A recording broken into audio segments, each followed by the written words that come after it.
me, Warren Hayes. That's a little nice and gently. Hi.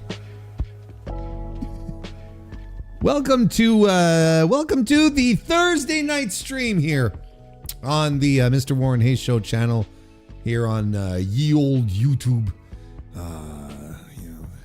Where it all started where it all started as a dream, and then has become this. And glasses are classic, right? Classic Warren doesn't have his glasses all cleaned up before starting the stream, but hey, this is where we are nonetheless. How's everybody doing? Hope you're having a nice time. Hope you're having a lovely week so far, because you know what, you deserve to have a lovely week. And we're just we are officially a week away from Christmas. On top of that, it's just good times, good vibes, good things, good stuff happening. And I hope you did have a good week. I hope you are having a good week. It's all soon coming to an end as the Mr. Warren Hayes Show officially rings in the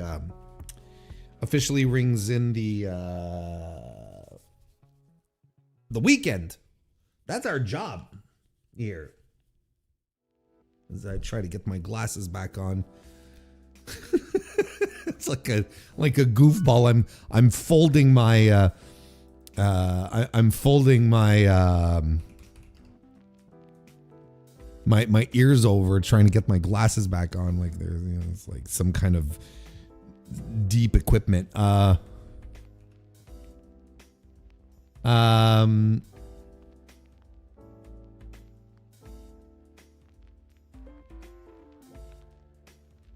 we go.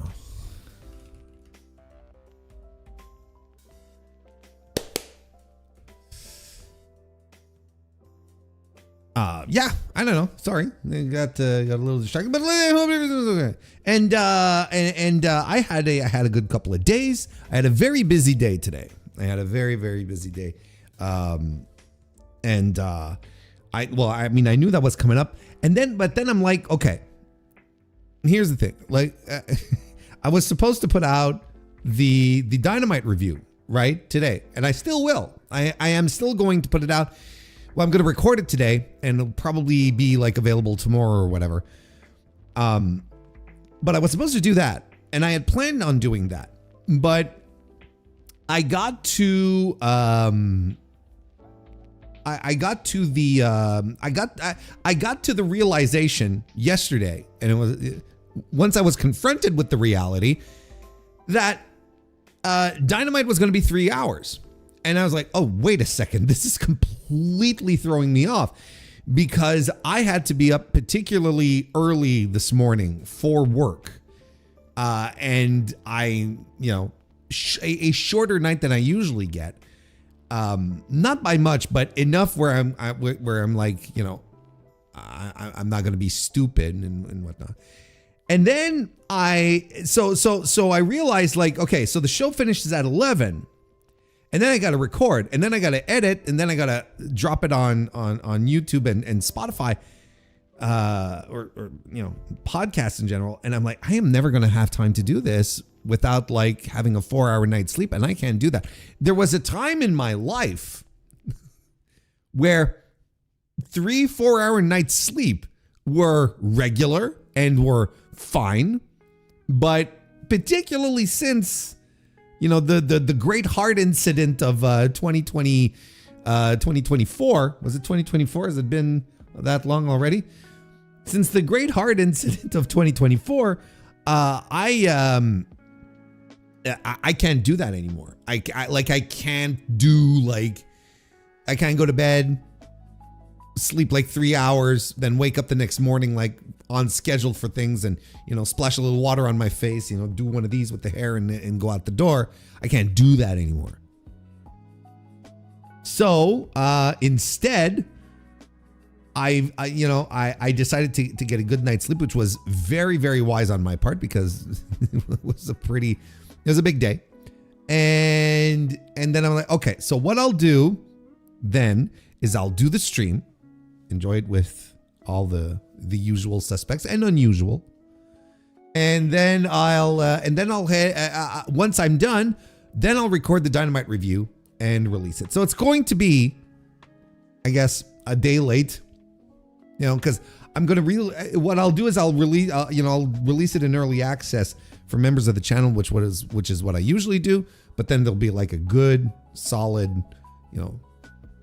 time left in it. And then I'll release it maybe tomorrow over lunch or something to that effect.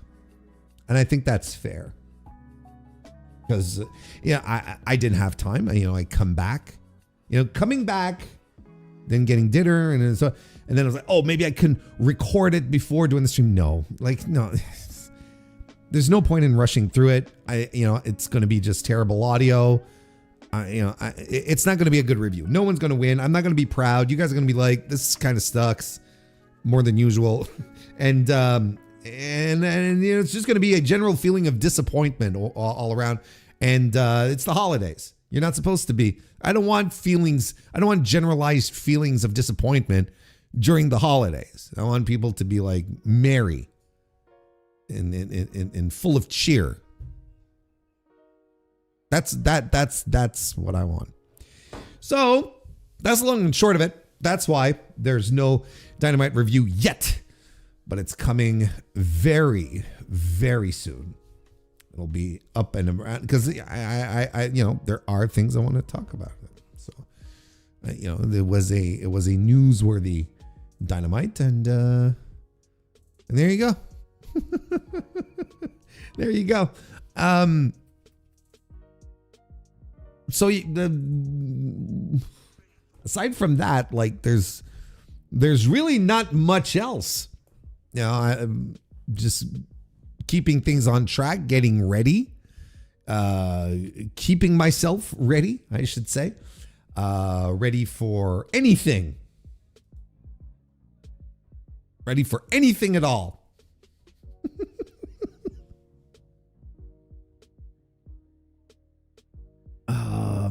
I watched the first episode of season 2 of Fallout. Because it released a day early. I don't know. I think a lot of people didn't realize this.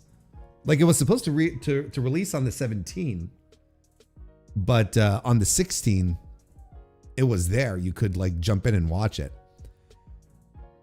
and so I did. And I don't know if anyone else watched it. I thought the first season was a lot of fun. I enjoyed it, and I thought the first episode was a little dry. I was like, all right, I understand we're establishing the set pieces, right? We're establishing Mr. House, he's going to be important, of course.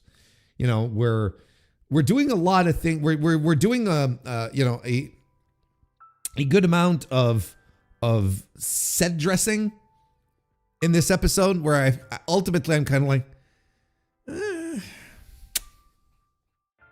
all right, I'll see how the rest goes. I'm not tapping out on.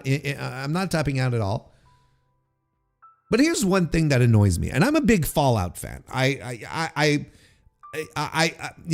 played the Fallout games, except the original. I've played Fallout 2, Fallout 3, New Vegas, 4 a little bit. Because I personally, I think Fallout 4 is very weak. I think rich with lore, but I think it's a weak entry in the Fallout series. I didn't think it brought anything really interesting. And yes, I am going to be one of those who's going to say that Fallout New Vegas is the best Fallout game. I'm going to be completely unoriginal, but I believe that I'm right also. I posted on Blue Sky that I thought the episode 1 of season 2 was pretty dry. And then, someone responded to me with something to the effect of, well, if you're not into New Vegas, then you don't get it. And I'm like, okay, now here's the thing. Here's the thing. I love New Vegas. I absolutely love Fallout New Vegas. But I am not looking for fan service. Okay? I like a little fan service, just like anyone, you know. I like I appreciate, and I think it was important that they kept, you know, the lore of New Vegas pretty much intact, that they're going there in the first place. You know, Freeside is apparently going to be there. We've got some glimpses of the Kings that are going to be there. Like, there, you know, there's a lot of stuff where I'm like, this is cool, right? I like seeing these things that are part of the world of Fallout that I know. So I like that they're being translated into onto television. But that's not what gets me into a TV show. Just because they're, you know, we get to see the Lucky 38 and they're like, oh shit, it's the Lucky 38 and whatnot. And we're seeing the Securitrons, and we're even seeing some with the, you know, they have the little cop faces on their monitor chests that flip over to the soldiers because, well, we know why. I mean, eventually anyway, no spoilers, just in case. All these things, I'm like, oh, this is all very interesting. But I'm not into this if you're just throwing things at me to make me go, oh yeah, I know this place. To get, like, it feels like if you're just throwing things from the video games onto the TV to make me pop, well, you're not getting me invested. You're just having me go, you're just giving me a quick, you know, dopamine rush to be at Novak, right? With fucking what's her name? You know, the girl, the main character. You know, she's in the dinosaur mouth, right? They're in Novak. They never mention Novak. They never say the name that they're in Novak. But I've played the games and I'm like, okay, this is Novak. But the reason why the Novak scene, the Novak scene. How about that Novak scene? The Novak scene that they do works, and why I thought it was interesting is because they tied it into the show, because they did something that was outside of the video game and just used that as used Novak as setting. So if you knew, you knew, but if you didn't, it doesn't matter. And this is kind of my approach, you know, when it comes to the story they're going to tell. If you want to get me invested, if I want to get invested in the thing, don't just show me, you know, the Lucky 38 penthouse with all the monitors where I'm going to, and expect me to say, this is so cool. I'm like, yes, it is cool, but what is the story you're telling around this? What are you bringing to the table that'll get me invested? That's essentially where I am. Like, you know, Caesar's Legion, or Khazar's Legion is there, right? Obviously. But what are we going to do with that? What is the interesting part of the story you want to tell? You know, like, does that make sense? You know, the thing is that I get New Vegas, I get it all, but I'm not going to sit here and squeal and say 5 stars just because they're reproducing things from the game into the story, into the TV show. You know, it's like, okay, you've recreated New Vegas, the Lucky 38, and so on and so forth. Now what do we do? Now what is the story you're trying to tell me? Like, it's already going to be interesting because the NCR isn't around. Like, it's already going to be interesting on that front.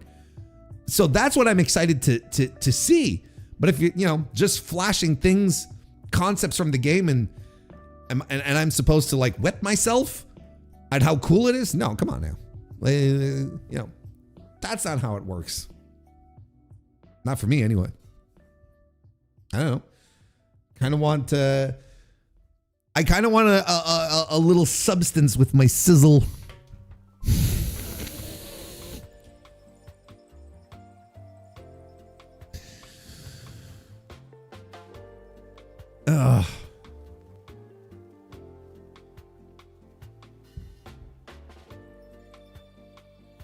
All right. Time to say hello to folks. How are you doing, Meggie Okena? Welcome to the chat. Also, member of the Mr. Warren Hayes Show channel. It is nice to see you. D. Owens, nice to see you as well. Welcome to the chat, just as it is AW1. Hello, hello, all members of the Mr. Warren Hayes Show channel. Look at that. DGMC is here as well. Nice to see you. Also a member of the channel. Who's got 2 thumbs, an ADHD diagnosis, and tickets to AEW Dynasty in Vancouver? How about this shitty Canadian weather? Congratulations. That'll be fun. That'll be fun. Good for you. I'm very happy for you. It'll be a fun time. And yeah, I'm in Quebec. The weather hasn't been that bad. It's more out west that it's been really, really terrible. Here, no, I can't complain. Maggie's got Revolution tickets. That rules. It's C2 season, the most cheerful time of the year. Yes, that's also true. That's also true. The C and C2 stands for Christmas. I don't know. No, it doesn't.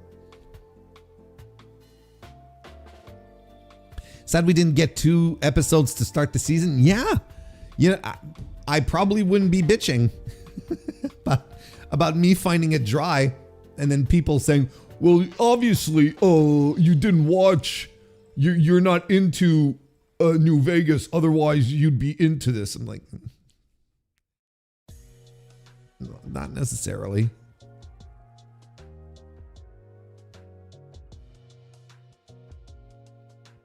New Vegas understood Fallout 2 better than Fallout 3 did? Well, yes. Hiya, big man. How are you? Big man dogs. Come to the chat. Well, absolutely. Like, that's why like New Vegas, is considered one of the best RPGs of all time because it was an RPG. And, Fallout 4, like I said, it didn't captivate me as much because, the lore is great. Don't get me wrong. And the exploration, that is second to none. But they took away all of the elements that made it really fun, like a really exciting RPG with lots of choices and, builds and whatnot. And it's like, all right, base building. They put in base building. Like there's nothing I'm looking forward to more in a Fallout game where I want to go explore, a fucking wasteland, and discover, vaults and, fight mutated creatures and fucking, psychos and whatnot. There's nothing that excites me more than, base building. That was the key component that kept me from truly falling in love with the Fallout series. There was no base building until Fallout 4. And that's why I fell out of it. I was like,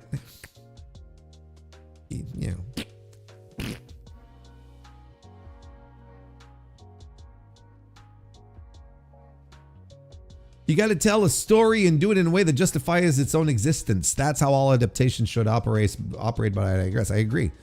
That's the thing. That's really the thing that you should that you really need to. You've expressed it in a much more succinct manner than I did. Shocker. That's ultimately the thing. It's like there's no point in bringing to the forefront New Vegas and just like drop things,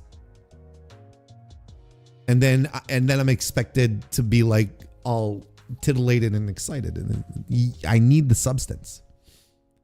The Silver Strap was a shitty worker. Now hang on, hang on a second.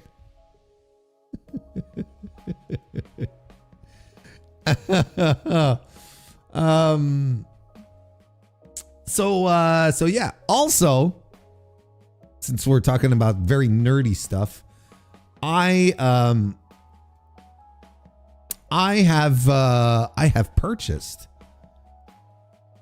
have read and purchased Absolute Batman, and I think that I might be once again into comics. I think it may have got me back into buying comics on a regular basis. I used to a certain while ago, years ago, many years ago. I was into it. I do that, but yeah, I stopped for a while. You know, I stopped doing it for a while for multiple reasons, and one of the reasons I think is just like I thought the stories were all very, you know, I feel like I knew all the stories. I feel like I knew everything.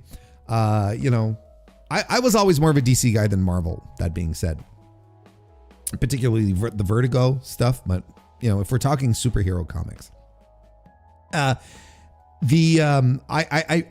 thing with, you know, is that you end up, you know, all of the backstories, you know, all of the motivations, you know, like, you know, Bruce Wayne, his parents, and the Joker, and all of that, and you know, Superman and Krypton, and his parents, you know, and so on and so forth, and then Wonder Woman and Themyscira, and you know, you know all of the, you know, all the backgrounds, you know, all the stories, you know how everything works, you know, the Green Lantern Corps and the spectrum of light, the emotional spectrum, right?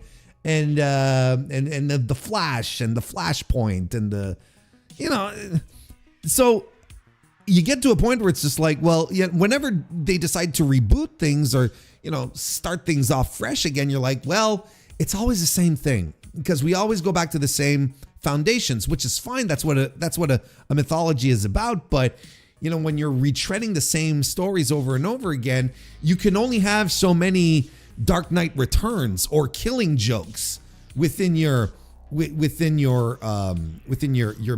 that will be like these turning points where perceptions change or whatnot. And I feel like they've been extremely safe for a long time. Then I pick up, I get recommended Absolute Batman, and I'm completely floored. I am absolutely, completely thrown to the floor with this, with the comic. And then I start reading up on the other Absolute titles that DC has going: the Superman, the Wonder Woman, the Martian Manhunter one, the Flash, the Green Lantern. The Green Lantern one is like, it sounds nuts. And I'm like, I'm into this because they are. What DC did is they created a completely separate timeline, universe, right? Completely separate from the regular DCU timeline, and every single one of everything you know about all of DC's superhero characters, it's all for moot. It means jack shit. They are starting over completely fresh, and they're just subverting your expectations right and left. Like, for instance, Bruce Wayne in the Absolute Batman comics is not a millionaire playboy. He's a construction worker. And, you know, Alfred Pennyworth is not his butler. It's not even his friend. he's like a special ops guy. Agent, I guess, would be the word.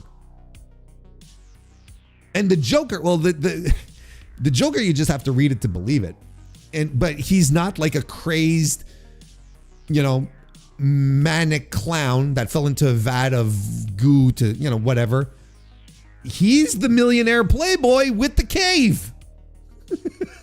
Also, he's he's sociopathic as opposed to psychopathic. So it's just like, it's tremendous. It is fantastic. Like, it is literally fantastic. So I can't wait to get into the others. I'm like, I think I'm back into purchasing comics, collecting, I guess, reading. I guess I'm back into it because I've always enjoyed picking up comics. You know, I'm a big Hellboy guy. So Mike Mignola is tremendous. He's one of my favorites. You know, and there's comics here and there and graphic novels that I really like, and then, you know, especially when they're in trade, the certain comics when they're in trade format. But like, I had stopped with the superhero stuff, you know, for decades at this point, like, and just like completely zoned out. Particularly when they finally ended Hellblazer. I loved Hellblazer. That was my favorite comic. Particularly when they ended Hellblazer, I was like, who cares now? You know, I was just like, but holy shit. It has been a hell of a ride. And the writing is great. They've got Scott Snyder doing the Absolute Batman run right now, and it's fantastic. The art is great. Everything's great.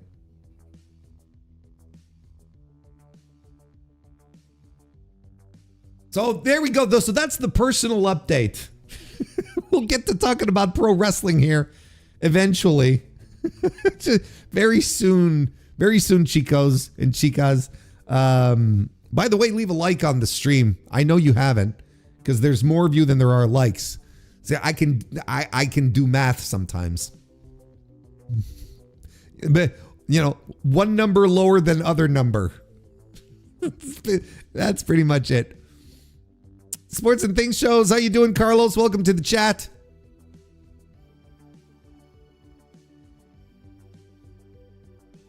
It would be funny if there were 50 versions of One Piece. That would be hilarious. Wouldn't that be like the best way to make sure like it always stays alive? Where it's like, where it stays alive forever, where you're just like, you create alternate universes in One Piece. That would be absolutely ridiculous. I know it's a crazy idea, but my God, can the Batman comics have the balls to truly move on past Bruce and the Cal and get someone else under there officially, even as Elseworlds? This is exactly what Absolute Batman is. This is exactly what it is. And there's no Damian for now. There's no Damian. There's no Talia. Talia is in the Superman comic. She's not even in the Batman stuff. Neither is Rage. It's tremendous. Absolute Joker is a menace. Carlos, you've been reading it. I'm so stoked. I'm really excited.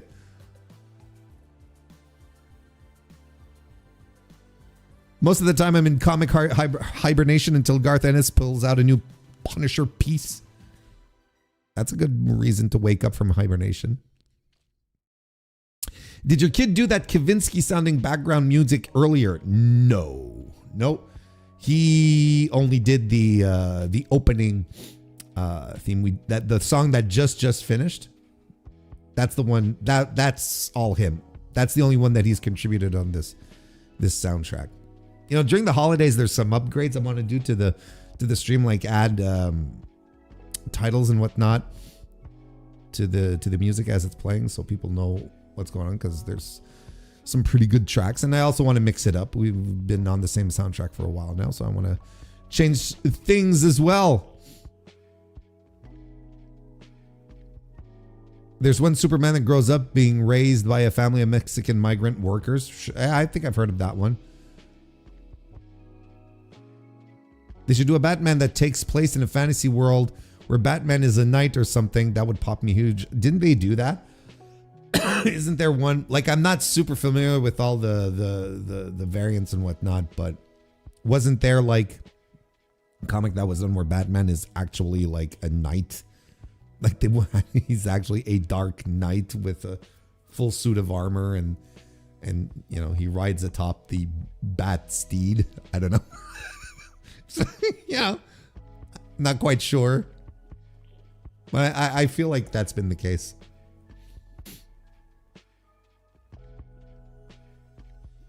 I believe the Martha Wayne as Joker story is Flashpoint set in an alternate timeline where Bruce died in the alley and Thomas became the Batman. Thomas Wayne is actually in canon, right, in the main DCU timeline, and he's like he's Batman, but he's like a Batman who kills, if I'm not mistaken. I could be wrong on this, but I feel like Thomas Wayne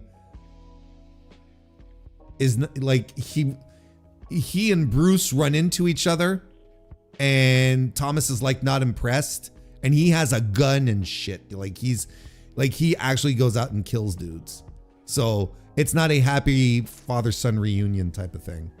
I think that's what it is. I didn't know Martha was the Joker though. Right, let me just check here. Just to make sure. Misinformation is not my style, even when it comes to comics.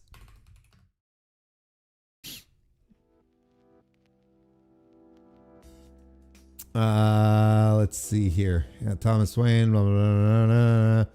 So there's the murder, and then there's the other versions, and then there's the Flashpoint version. Oh yeah, look at that. And Martha Wayne is the Joker.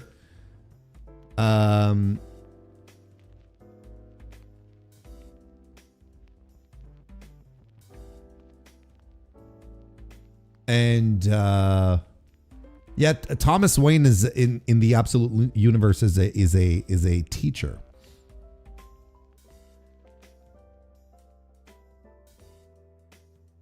But I think like Wayne.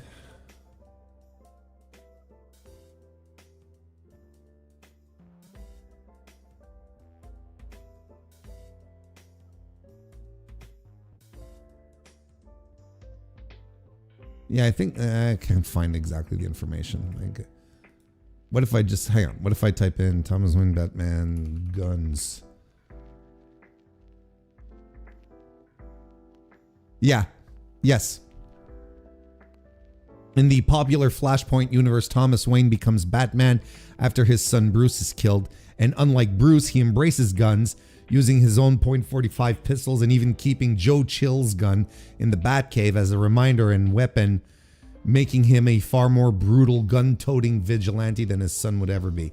And he turns out to be a bit of a dick. He turns out that he's not a cool guy. Rory Starks, nice to see you. Welcome to the chat. Yeah, he was like that in Flashpoint. Gotham City was supposedly crime-free because he disposed of the rogues gallery. There you go. I mean, if you're if you're going around killing, well, obviously not the Joker, but because the Penguin and the Riddler and Two-Face and Clayface and Poison Ivy and Harley Quinn and Calendar Man and the Scarecrow and who else? Did I say Two-Face? Yes, I did. Victor Zsasz and the Killer Croc and Man Bat and the Ventriloquist and did I say the Riddler? Catwoman. If you're getting rid of all of those, kind of makes for a very boring Gotham. If you're getting rid of Black Mask. How about that?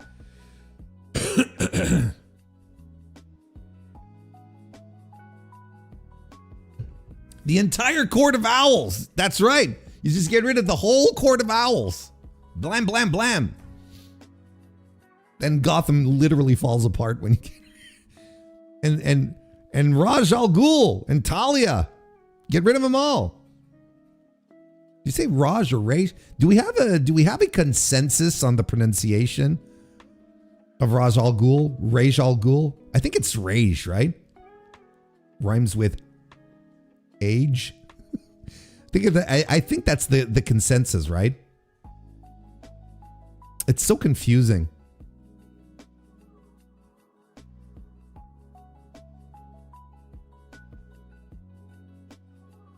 Yeah, the pronunciation. I know, like, it bounces around quite a bit. It's just like I'm legitimately wondering, do we have like a consensus? Yeah, this Roz, yeah, Raish. Like, I'm kind of a Rage guy myself. But I'm never sure if I'm saying it right. Justin Firestein, nice to see you, man. Welcome to the chat. Good to see you again. Pardon me. Should we start look, we have a choice. We can keep talking comic books all evening or some pro wrestling. You know, no, we're going to talk pro wrestling. I'm not going to pretend I have like this really, you know, up-to-date knowledge regarding comics, except for Absolute Batman, which is a fucking riot. I'm so excited to get deeper into it, and then get the Superman, like Superman. Apparently, the Martian Manhunter one is wild. It was like just something like completely off the ball, you know, just like completely nuts. And then there's one called Absolute Evil as well, which apparently is something that I've been told. Well, if you're going to get into the Absolute Universe, you absolutely have to read this one here. Like it's like it's like a landmark one. Anyway, all right, that's enough. The Ghoul in the Pool. Ray Romano Al Ghul, no. We're good. Now we've gone too far. Now we've gone too far with the jokes. Now I don't want to talk about it anymore. DGMC ruins it again. Now I don't want to talk about it anymore. So for those of you who've just joined us, hello and welcome. Leave a like on the stream. I'd appreciate it. And thank you for being here. If you are a usual frequenter of the Mr. Warren Hayes universe of absolute Warren Hayes, and you're wondering where the hell is the Dynamite review, well, I got sidetracked on a bunch of stuff, like I talked about at the start of the stream. I got sidetracked, not by a bunch of, let's be honest here, got sidetracked by the fact that Dynamite yesterday was 3 hours, and I hadn't considered that it was 3 hours. I thought it was the usual 2, and then that would have allowed me to do the Dynamite review immediately after, then edit it, put and then send it out on YouTube and podcast. But because I had to get up really early for work this morning and I needed as much sleep as possible because I knew I had a big day ahead of me, that extra hour just completely threw me off. So the Dynamite review I will be recording as soon as we're done streaming. Then I'll throw it all together, and then I'll probably make it available like tomorrow at around around lunch or something. But if you're a member of the Mr. Warren Hayes Show channel, you will be able to get that in early access as soon as it's ready later tonight. Isn't that just tremendous? Those are the advantages of being a member of the Mr. Warren Hayes Show channel, which you should do because it also shows a little support my way. And then you get excuses.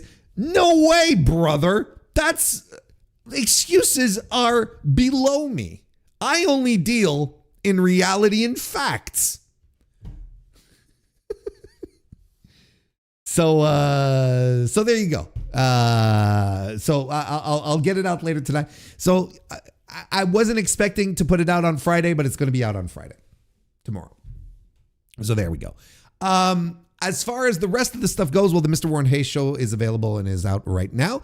On top of that, we are going to be back on Monday to do a stream, and there will not be a live stream next Thursday. That's for sure. So next Thursday, and then the Thursday after that, because it's going to be New Year's, there will be no live streams. We're just not going to be available.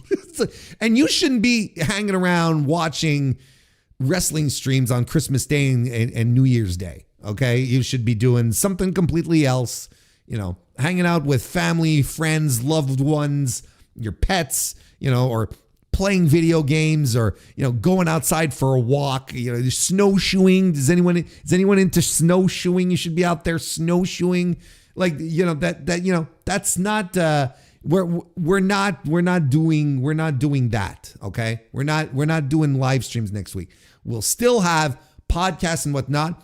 The Dynamite review next week will very likely be late. If it's not Friday, it'll probably be next Saturday, something to that effect.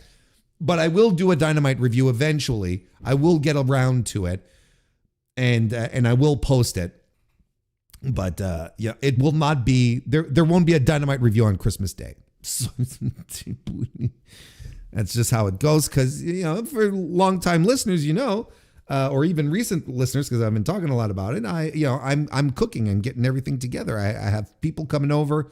I've got a turkey. I've got the trimmings. I got everything going. Like I'm the hostess with the mostess for the next starting next week for the few days. So I'll get everything together.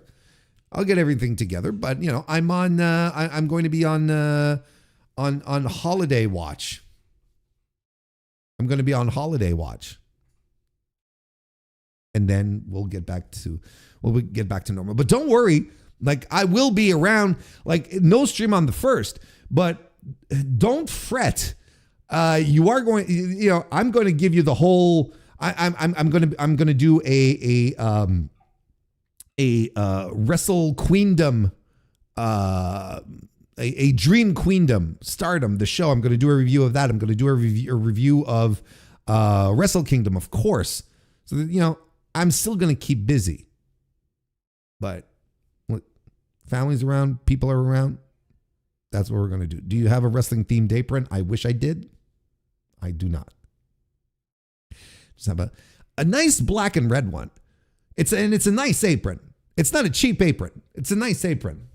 But unfortunately, it doesn't say like, do you smell what the chef is cooking or something like that. Though I do have a Christmas ugly sweater that my oldest son got me last year and that I will probably wear on stream next Monday because there will be a stream next Monday. It says Kiss the Jeff and has Jeff Hardy on it. There you go.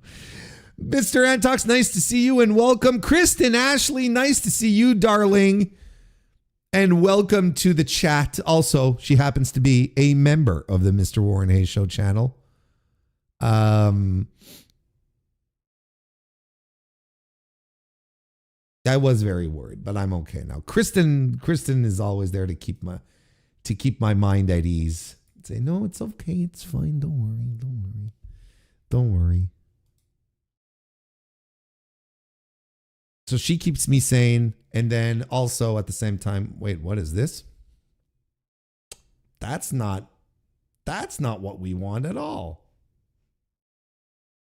Why did it go to this one here? How you doing, everybody? Hey, no, stop it. You've completely blown your spot, Jacques. Well, I kind of blew it, quite frankly. It's not Jacques' fault. It wasn't the right window at all. Maybe it's time for a vacation. Maybe it is time to take a break.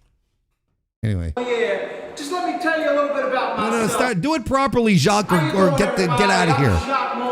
Go to Disneyland or something. Let me tell you a little bit about myself. I'm a nunchuck master, and I represent NWA, Mountain State Wrestling. Booyah!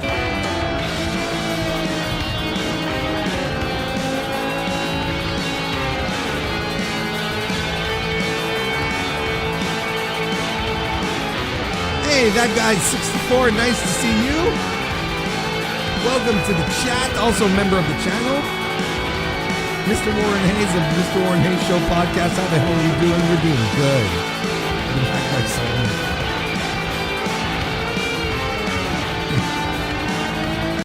All right. Thank you, Jacques. You're amazing as usual.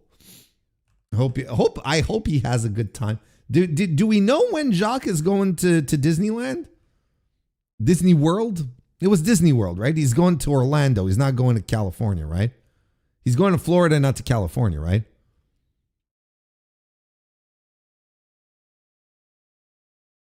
I think. Wasn't that the thing? He's going to Florida. Oh, he's going to Disney World. Okay. Do we know if he's been there? Is he going over the holidays? Is that it? I hope he has a nice time.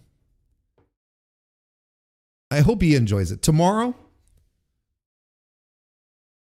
do you think he might vlog it? Do you think he might vlog? The big comeback, the big Jacques Molière comeback. If he ever does any content, I am 100% reviewing that. We're 100% watching every bit of Jacques Molière Disney World content. 100%. Exactly. We just hope he has brought us tremendous joy. We wish only the best. The entire Mr. Warren Hayes show community is behind Jacques having a wonderful time. Wasn't that that's the song, right? From that SpongeBob episode, which is actually a Tiny Tim song.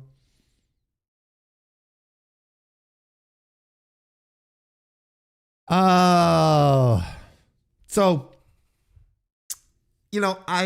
I'm probably going to talk about it just as a little amuse-bouche before we get into to the docket that we have here. A handsome docket, if you ask me. Lots of handsomeness. Before we get into that, I'm going to talk about it more in the Dynamite review, but since I haven't yet, MJF's return to AEW last night was tremendous, and I'm gonna get into that a little more. But has anyone? Look, it's crazy to me how much people viscerally dislike MJF, like literally hate him. And there are discords that I hang around in, that I'm active in. Whenever MJF shows up on a Dynamite, I don't join for the next 24 hours. I don't go pop in, because it's just like people are absolutely like slaughtering him, right? He's a guy that for some reason has this visceral hatred from a part of the fan base, right? Very vocal again. A very vocal part of the fan base. But that, I do not think is necessarily a representation of the entire AEW fan base, right? Because look, MJF shows up, surprise return on Dynamite last night. Everyone goes nuts. Everyone cheers. They're all, they're like, yes, MJF is back. That's tremendous. And he cuts his promo and whatnot. And again, I'll talk about it on the review. We're not going into those details here. You're just going to have to watch the review. Subscribe to the channel if you don't want to miss it. That's how it works. Hey, Will Davis, nice to see you. Welcome to the chat. My goodness, what's wrong with my voice? Will Davis is also a member of the Mr. Warren Hayes Show channel. So, these visceral reactions that he gets are beyond me, and most of the time what I hear about is like, okay, there's valid criticism for MJF, and there's criticism that I don't understand, and I think that one of the extremely valid criticisms that you can bestow upon Max is that sometimes his promos would benefit from a little editing. And not necessarily to cut some stuff out because, you shouldn't be saying that, or it's just too edgy or whatever the fuck. More on the side of, just delivery, length, punchiness. Sometimes Max can benefit from that, from just like tightening the ship, as opposed to me saying, no, he can't say anything about P. Diddy, which, to me, it doesn't bother me. That's a legitimate criticism. But when it comes to, and I've seen them all. I've seen all the stuff where it's like, he's terrible. He's a detriment. He takes up so much time and whatnot. And he's, nobody likes him. Well, there's a lot of proof that people don't, that people do like him, I should say. There's a lot of proof to that. Because his quarter-hour ratings go well, and he's a featured guy in the company. He's a top guy in AEW. If he wasn't a guy who was able to get himself over, he just wouldn't be there. He wouldn't be a top guy. Like, I've seen people compare, people tell me like, oh, well, if your criteria for being a good heel is people hating him, well, then in that respect, Baron Corbin was a great heel. And I'm like, what are we doing here? Why are we comparing Baron Corbin, who was never a top guy, who doesn't have neither the charisma nor the work to pull off being anything remotely close to Max? Why are we doing this comparison? And you'll notice that folks who always go after MJF will say, oh, well, he's like Triple H, or he's like Mike the Miz, or he's like Baron Corbin.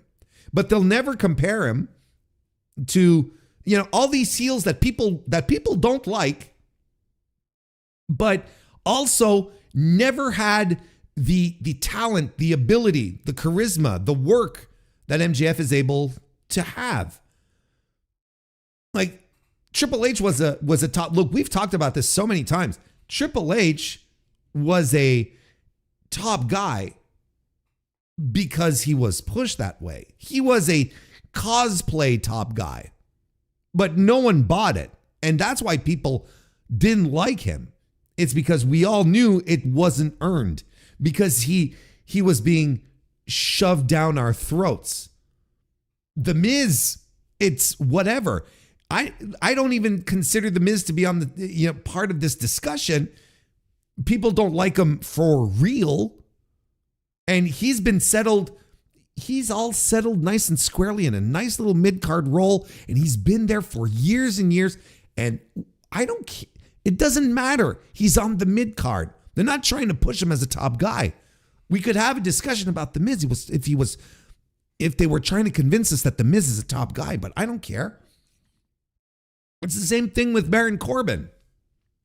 But it's funny, these people who argue to that respect will never do comparisons to Ric Flair, the Roddy Piper, who are much closer to what MJF is.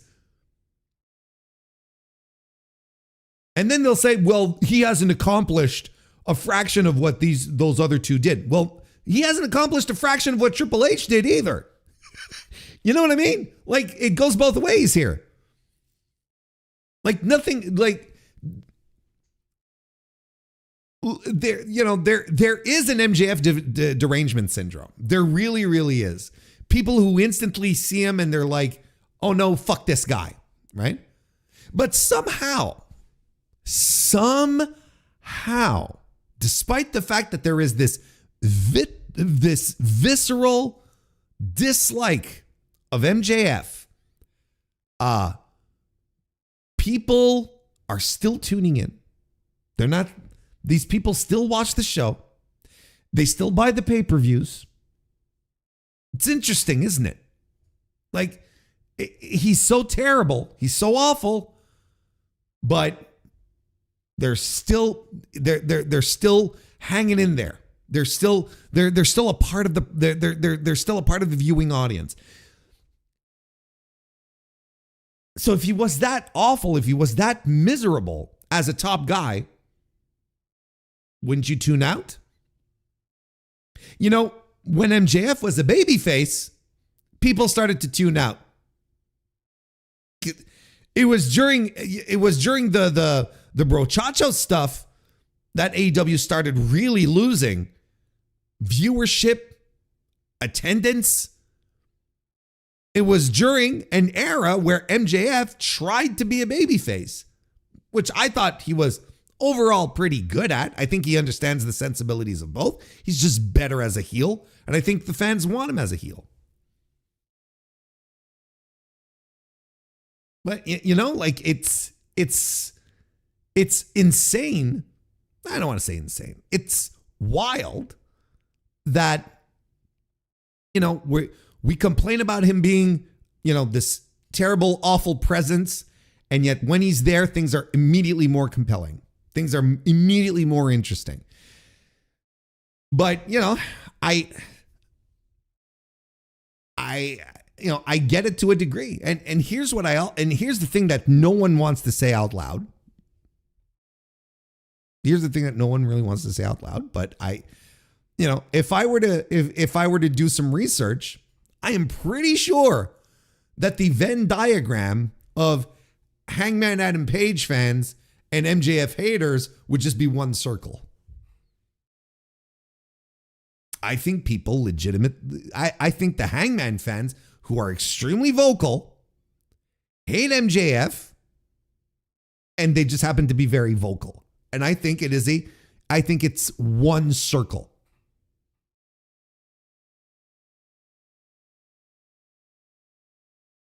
That's just me. Those are just my thoughts. But I, for one, welcome the return of MJF. And I thought it added some kind of, it's not completion, but, you know, there's something very comforting, like AEW feels like it's reassembling. It's like it's like you're putting the Voltron lions all together, and right now you're just like missing, like, you know, the left arm, which would be Will Ospreay, and it feels all put back together again. Look, there is a very, very vocal minority of people online who don't like him, who get upset, legitimately upset, but they're a minority and they're vocal, because the majority doesn't react that way. We had 11,000 people last night who cheered and got excited when MJF showed up. And then people will say, well, he's not doing his job well, is he? Well, okay, so why do you hate him then? So is this why you hate him? Because he got cheered one night?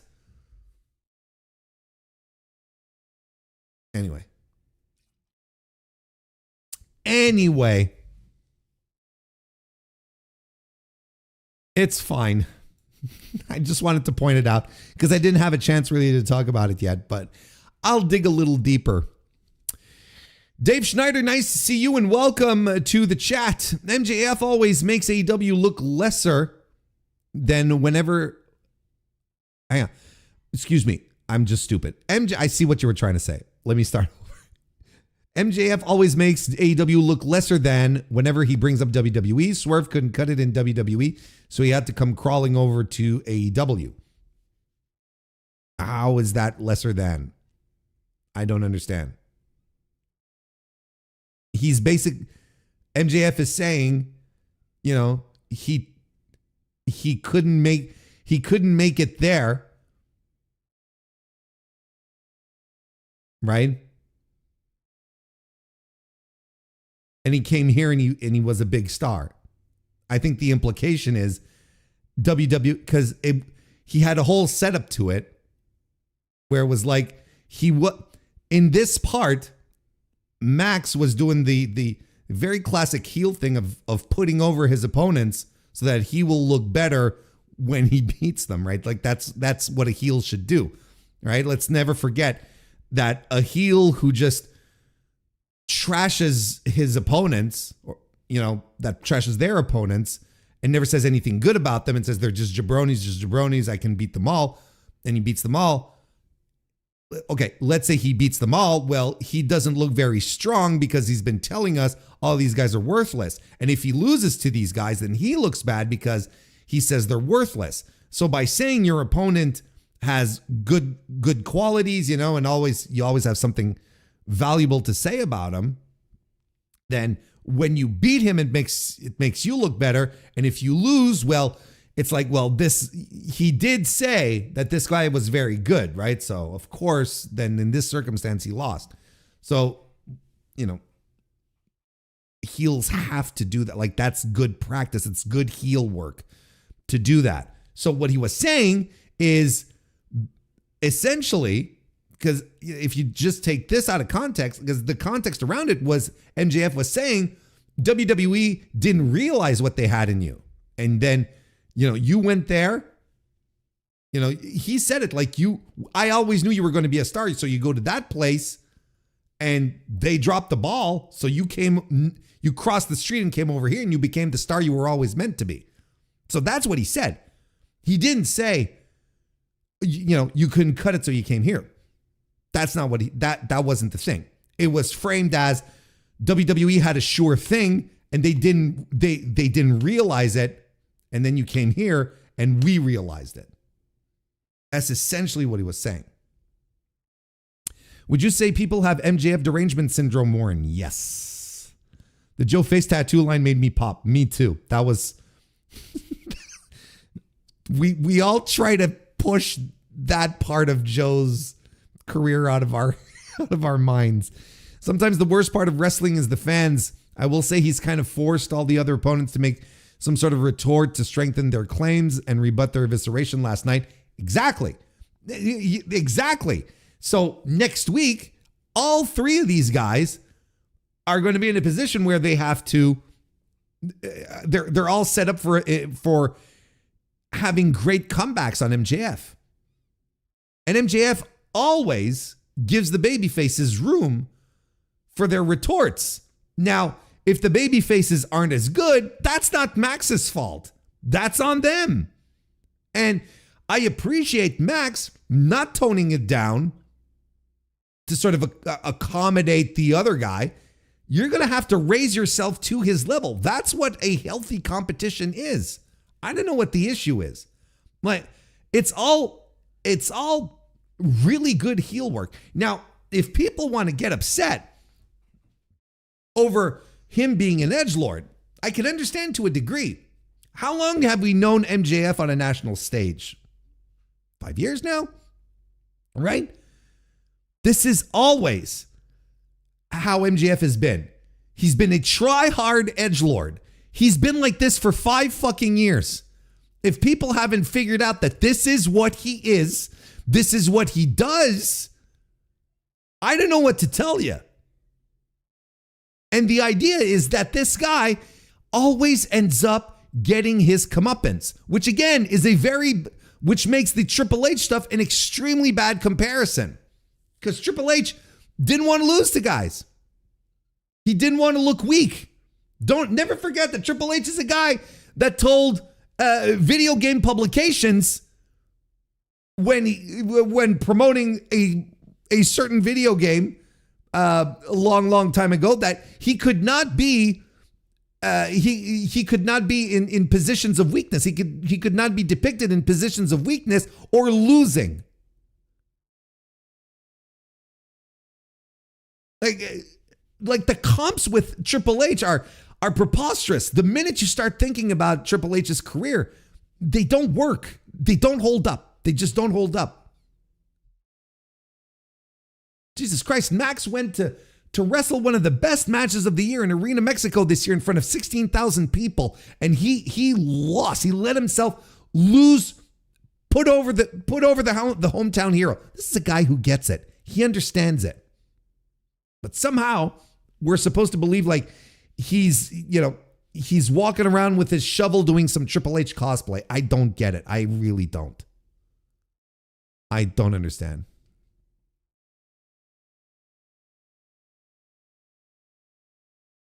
Piper and Flair never did a Chinese food too spicy sketch. they did a bunch of shit, particularly Piper. I don't think we want to go down that road, particularly. Fuck you, Obama. Nice to see you and welcome. If you go by that logic, Cody couldn't make it in AEW, so is WWE lesser than? It's just like I guess, but the context, the way Max was approaching this, the way he set the line up for WWE was not, oh, you couldn't cut it here, so you came here. It was more like we came up together. I knew you as Shane, and we took different paths, and you went to the other place. I always knew you were going to be a star, and it didn't work out there. But you came here and you became the star that you were meant to be. That's what he said. I don't mind that they name drop WWE. Again, this is shit that gets people upset, and it's so stupid and fucking petty. Like the fucking P. Diddy line. Of course Max is going to do this, and he's gonna be corny and try this out, and people are gonna ooh, because it's Max, because he's a fucking tryhard. It's always the same thing. It's always the same thing.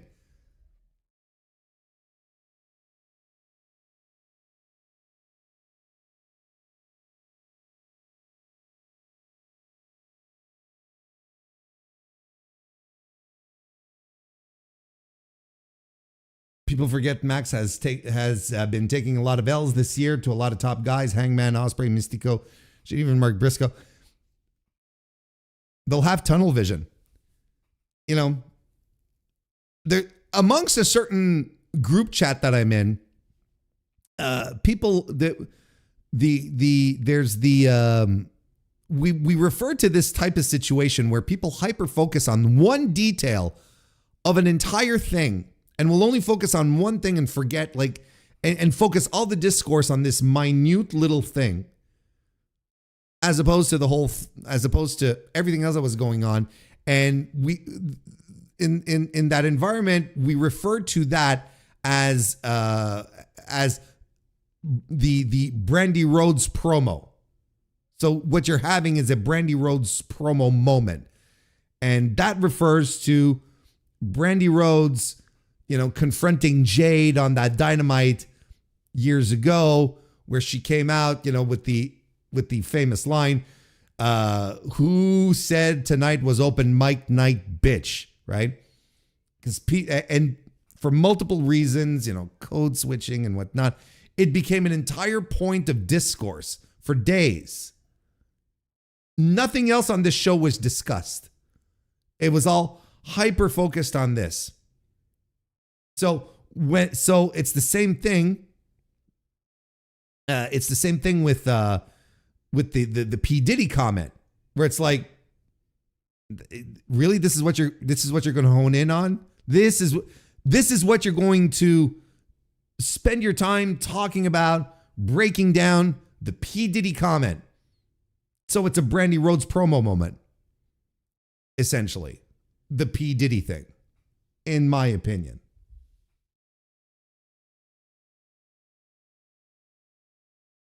All right.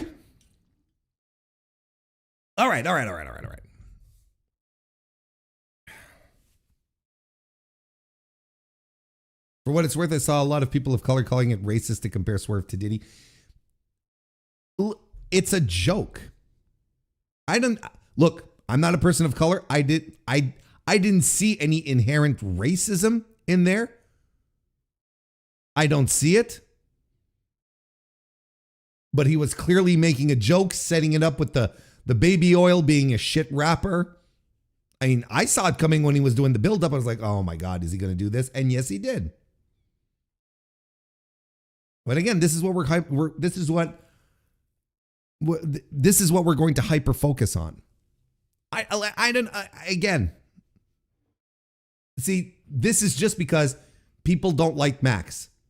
That's the only, anyway, it just goes too far.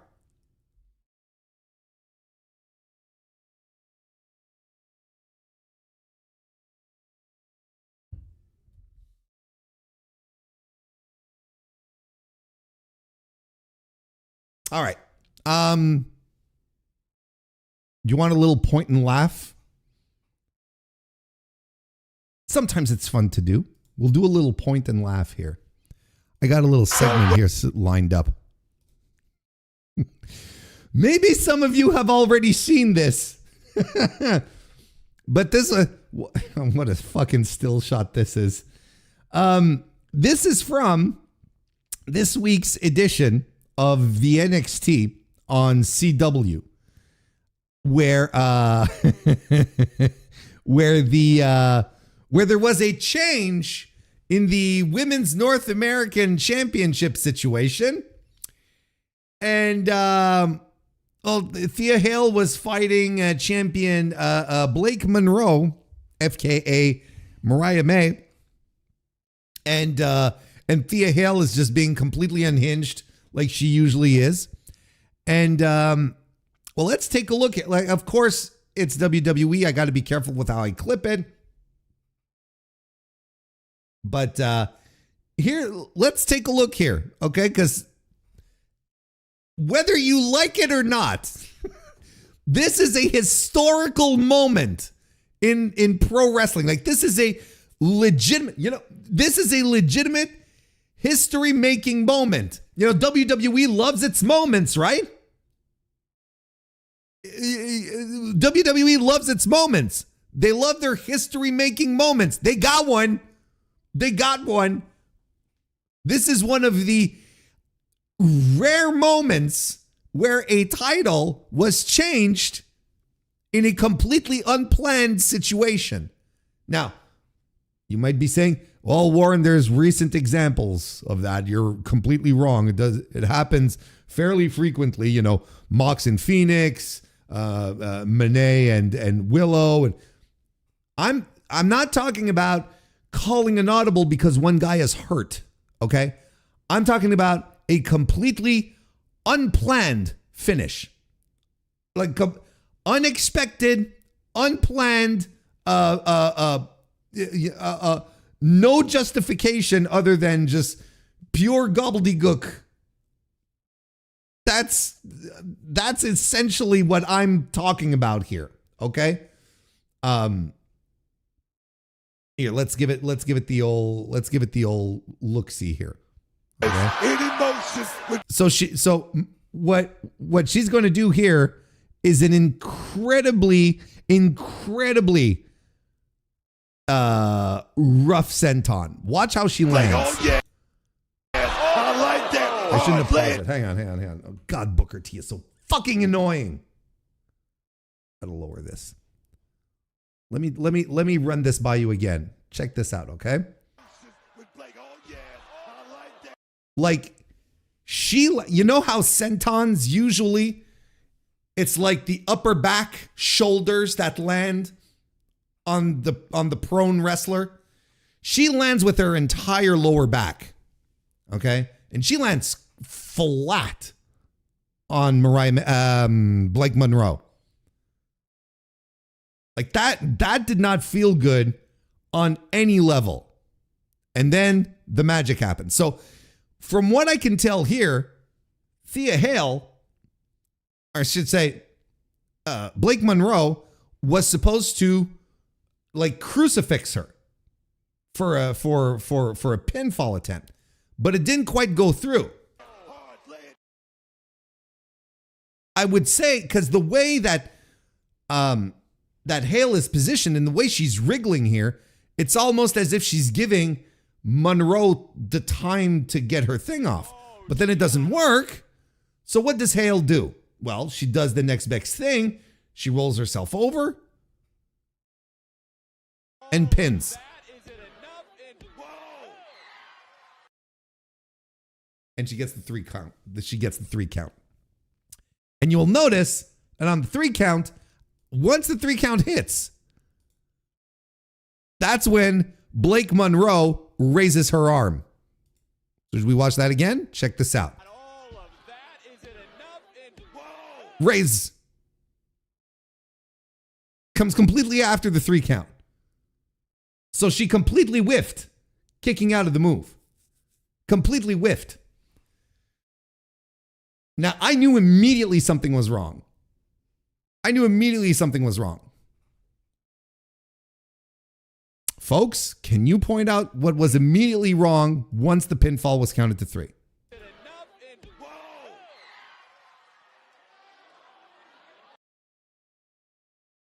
There's something that should have happened in this little clip here. Something should have happened. If this was to go as planned, something right there should have happened, but it didn't. The bell, more important than the bell,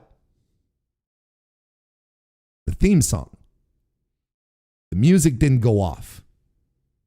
Because usually it's 1, 2, 3, music. And there was just like dead silence. There's no theme. So my finely honed pro wrestling instincts immediately go, oh, there's something wrong here. This didn't go as it was supposed to. And this is followed by mass confusion.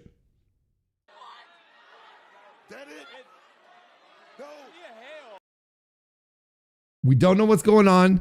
Thea Hale is legitimately surprised. Mariah May's like, I lifted my arm. And you can't, there is a moment right here where the referee says, and you can't see it really well because it's super pixelated, because it's, it's Twitter and it fucking stinks. But the referee right here says, you didn't kick out. The referee is straight up telling Blake Monroe right there, you didn't kick out. Still new music, by the way. We are easily 10 seconds into this finish, and there is still no music. Oh, the bell. And now we get music. Finally, we get some music. Wait a minute. That is not Thea Hale's music. That's Blake Monroe's music.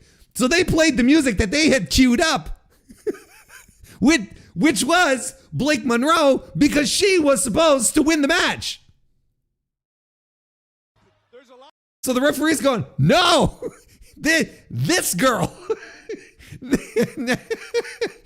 this one, this is the one that won.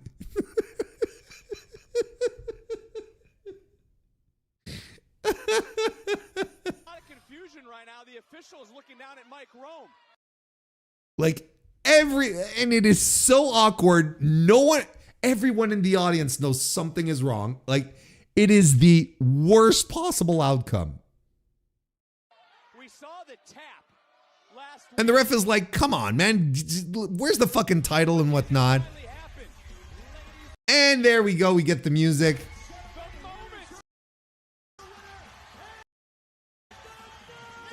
And then we do the end, and then people start cheering. And we are 39 seconds in since they counted the 3 count. So hang on, they count the 3 count.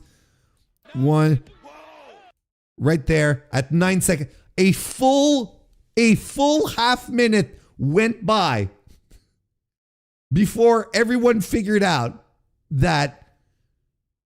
Before we came to the conclusion that, yeah, Thea Hale won, that the referee was like, no, this girl won. She won. Oh, let's play Blake Monroe's music. No, this girl won. It's this one.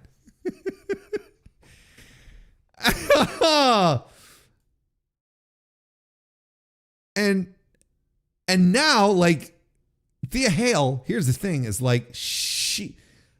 she's like, oh shit. I'm going to get so much shit backstage.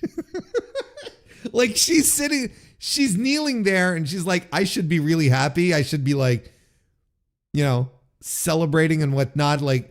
But this is the best she can do, because deep down inside, she's like, I have to go backstage after this. And I'm going to get so much shit for what happened here. And I'm not into it. Don't blame her.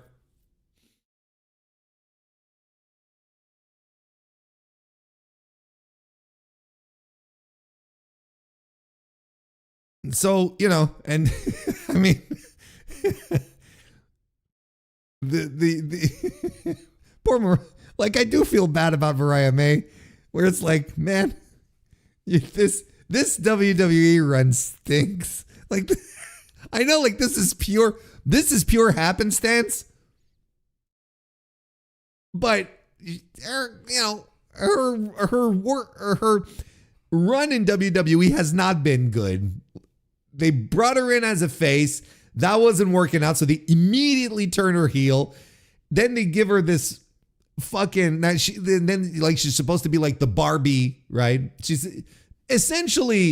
doing Tiffany Stratton's old gimmick, and then she's her old when she wasn't NXT is what I mean by old gimmick.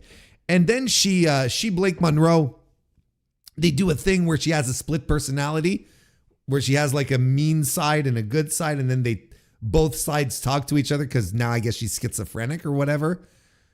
She has dissociative personality disorder or whatnot.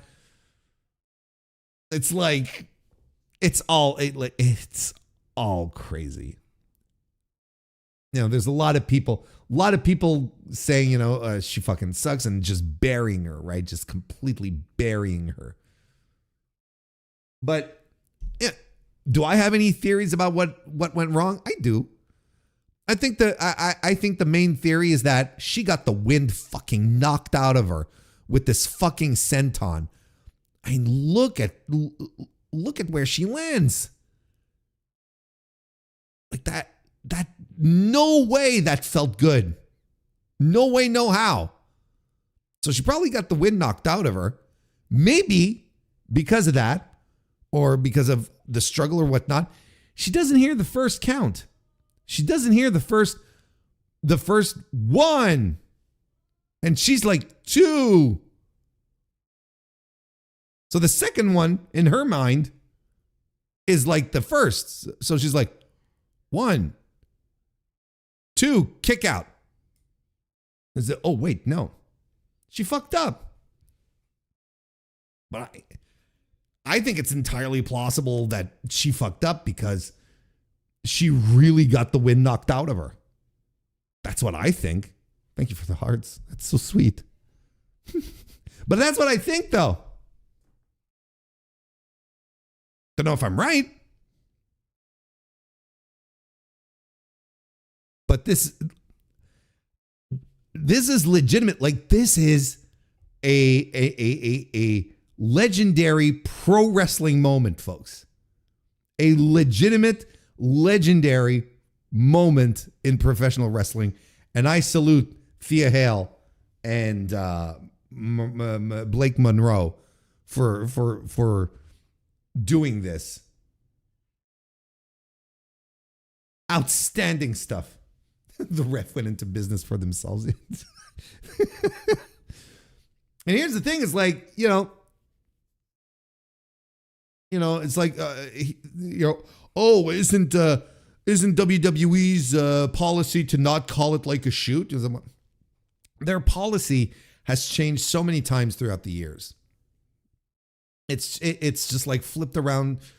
It's flipped around multiple times throughout the years, mostly, I guess, to Vince's whims. There's really no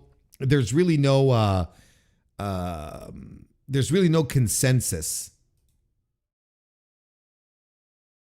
to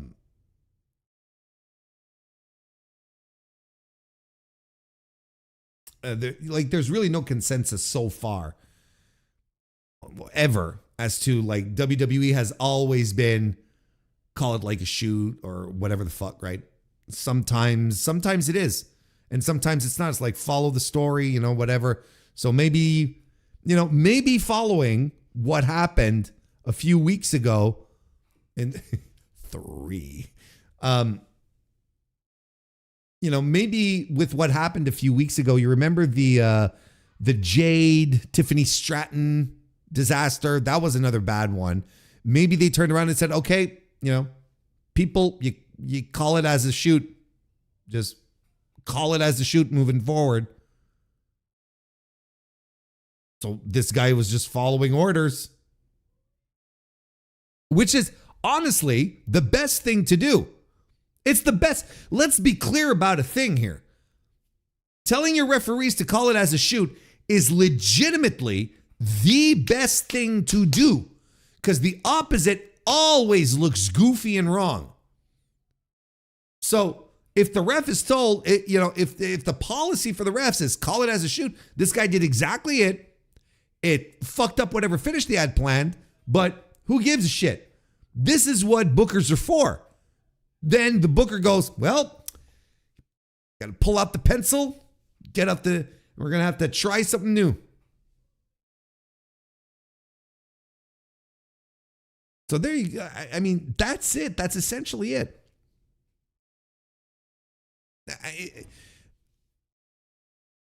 I think it's absolutely fine. The ref did this in the best way to protect your suspension of disbelief in this. Whenever a referee, and you've seen them, right? The referee knows this isn't the finish or believes it's not the finish. And then, person doesn't kick out, and then he puts his arm under the shoulder to demonstrate, say, oh, the shoulder wasn't all the way to the ground. And you're like, fuck you, it's all the way to the ground. What are you doing here? That kind of shit, that takes you out of a match. This, you're like, oh shit. And this company who likes doing surprises, and anything can happen in WWE. Now that you have anything, in WWE happening, and people are like, Blake Monroe sucks, and I think she's getting way too much. Blake Monroe is getting somehow blamed for this. This was a team effort. This literally, Thea Hale with that. I am convinced she got the air knocked out of her with that fucking senton, springboard senton that Thea Hale did. It's a team effort, this one. And I don't think it's necessarily fair that Blake Monroe is eating all the shit that she is. I really don't. I don't think it's fair. Anyway, always fun to point and laugh nonetheless. You can still feel bad and still point and laugh. The situation is funny. It's extremely funny.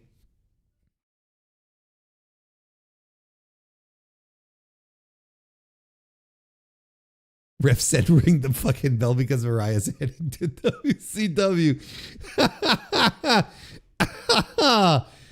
Oh, there you go. That's the pin message of the night.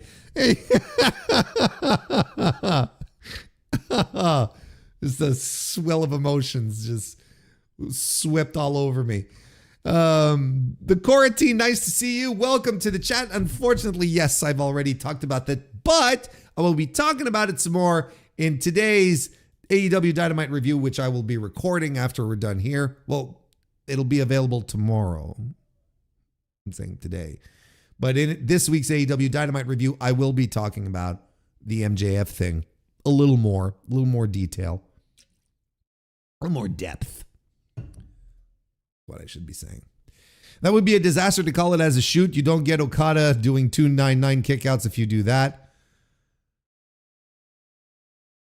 No, you're right. But then again, do we need all these 2.99 kickouts all the time, right? A botch that turned into a title change hasn't happened in like 15 years. I don't even know when's the last time that happened. I really don't. I have no idea. My theory is that Thea went into business for herself, and I need that to be true so I can continue laughing.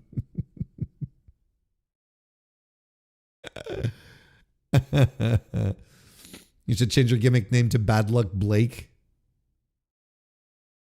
Have her wear army fatigues and aviators, a cigar.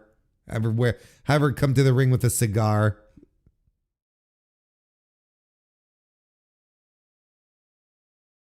Yeah, I think LOL NXT is I think that's Well, I mean, LOL TNA, to me, just for me, it's more than just like something goofy happening on screen, right? It's something goofy happening on screen that is just a symptom of a larger series of goofy things that have happened, and not just with on-screen booking, but with backstage things, with business aspects. You know, a LOL TNA is, there's baggage that comes with that. It's not just like pointing and laughing at something stupid that happened. It's like, no, like this is something that they have complete control over, but yet happens because they let it happen, and they have a history. And this is added to this history of LOL moments. You know, it's like bad business. There's so much into a LOL TNA. It's like you're adding something to the lore to a degree. SMH NXT is pretty funny. That's kind of, yeah, that's kind of funny actually. A LOL TNA is a way of life at this point. That's it. It's like it's bigger than just a botch. You know, it's more than just like haha. It's much bigger than that. LOL TNA is something you got to earn over an extended period of time, decades, dare I say. I think DGMC and I are on the same wavelength. Hey, you remember John Cena? Does anyone remember John Cena? He used to be a very famous WWE pro wrestler. He spent his entire career there. He retired, right? He's retired. He hasn't been wrestling anymore. It's been a long time. And now, well, he's speaking on that retirement. Let's read this article here from the Figure 4 Online, The Observer. John Cena's retirement was a moment that far exceeded any expectations he had going into the match. Wait, I'm sorry. Before I start doing the jokes. In his first interview since losing to Gunther at WWE Saturday Night's Main Event, John Cena sat down with Cody Rhodes on his "What Do You Want to Talk About" podcast. Crazy, right? When you think about it, like this was an AEW thing. This was. Does anyone like? I know WWE fans probably don't get it. You guys, since you're the A+ audience of this D-list podcast, you all probably understand that. What do you want to talk about? That line, what it means. That, you know, it was him in AEW publicly like alluding to the fact that there were rumors going around that he was upset and that he would address the AEW audience and maybe the heel turn and all of that.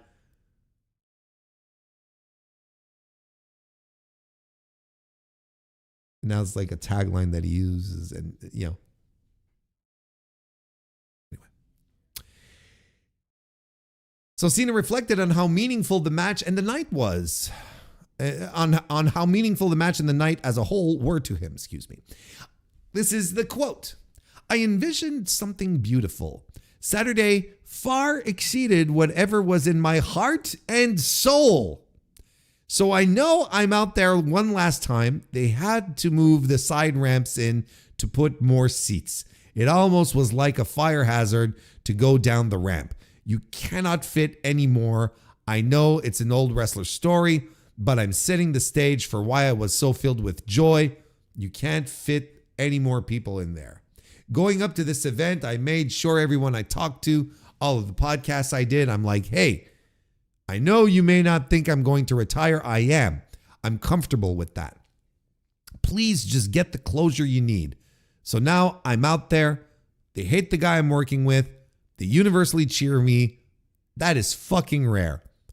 And for the last 5 minutes, everything I preach about story and drama and having a conversation with the audience. The ones I love are in the front row. I know my colleagues are watching on the monitor back there. We're in a sleeper hold, man. We're just in a sleeper hold, but we're having that conversation with the audience. The finish of the match was a controversial one, with Cena going out with a loss as Gunther had locked him in the sleeper. Cena tapped out and flashed a smile.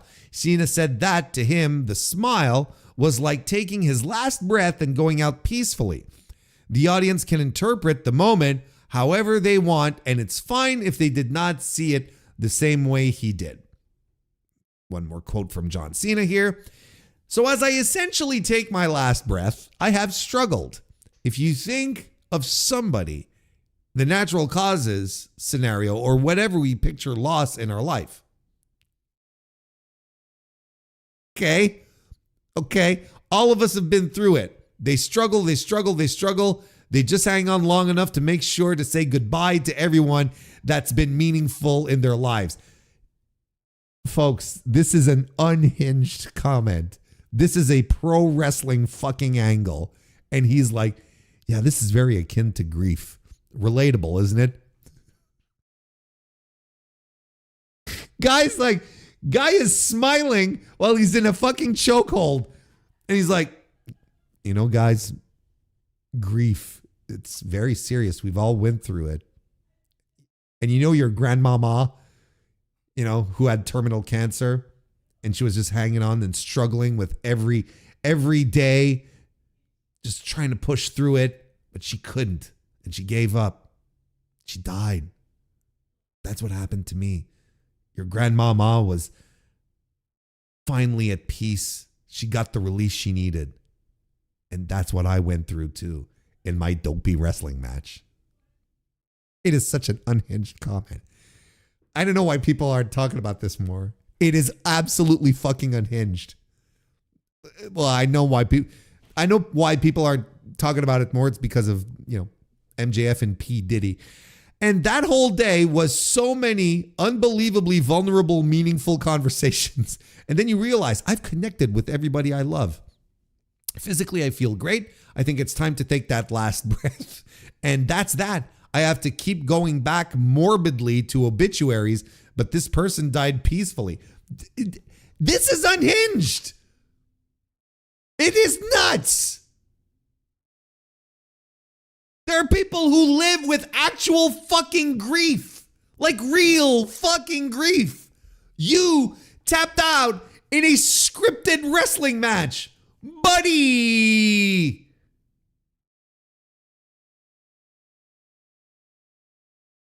I saw you, John Cena, being choked out and smiling while you were being choked out as you being a degenerate freak who enjoyed that kind of shit.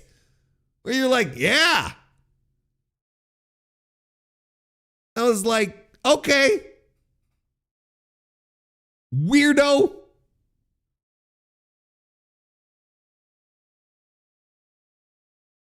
And knowing that, like, okay, but and we're going to be great moving forward. And the bottom of the t-shirt says, I gave everything. Thank you for everything. And that one moment, that was that going peacefully. Oh my God. Anyway, the rest is kind of nonsense.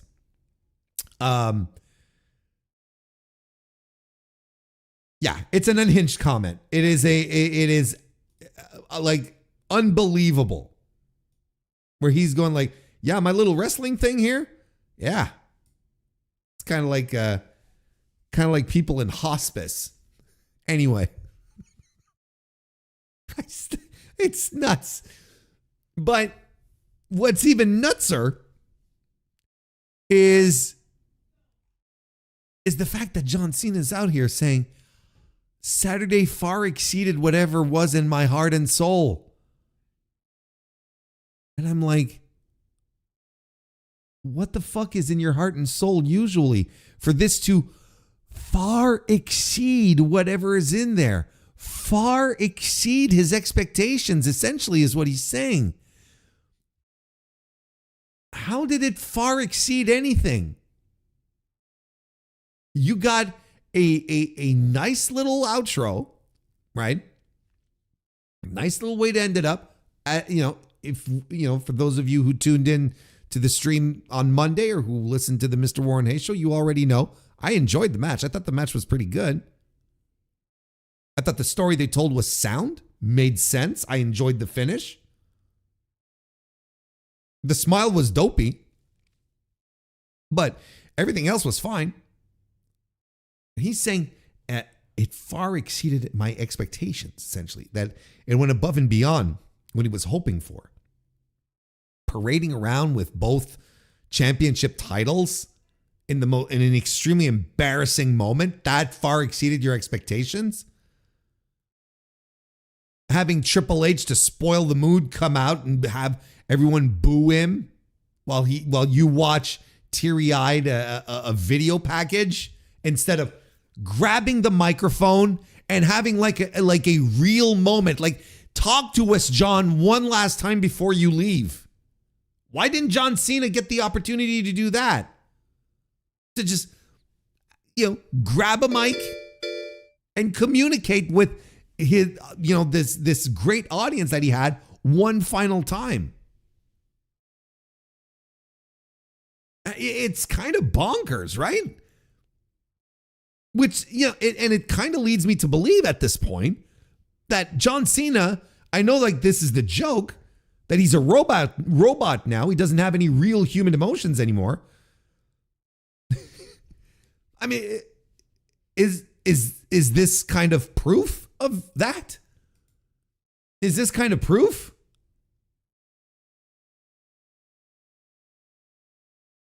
Where like this far exceeded whatever was in my heart and soul, that my tapping out was like,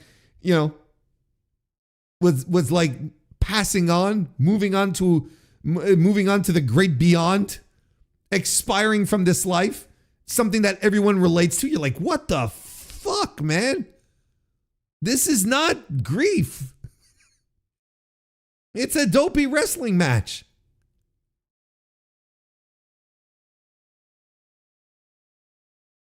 And the send off was really fucking bare bones. Let's be honest. It didn't finish in a party mood. The loss sucked the air out of the room. The Cody and Punk giving their titles to him was fucking embarrassing. The video at the end was like, okay, we're watching a video. This is great, And then he walks off and does his salute and that's it. There was nothing spectacular about it. Now, if it far exceeded whatever was in his heart and soul and his, does this mean that his expectations were in the dirt? Maybe he was expecting something worse because he knows that fucking Paul Levesque is a fraud and couldn't come up with anything really interesting or compelling. He's like, well, this is better than what I thought. Is that what he's saying? Is this a backhanded way of saying, yeah, this was better than I thought because what I was expecting was shit.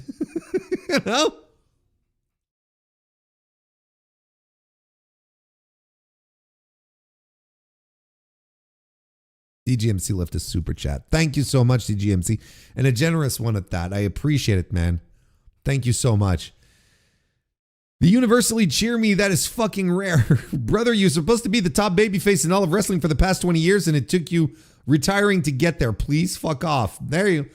Please tell us how you feel. But I agree. like I agree with this take. It's not a great take in any way, shape, or form.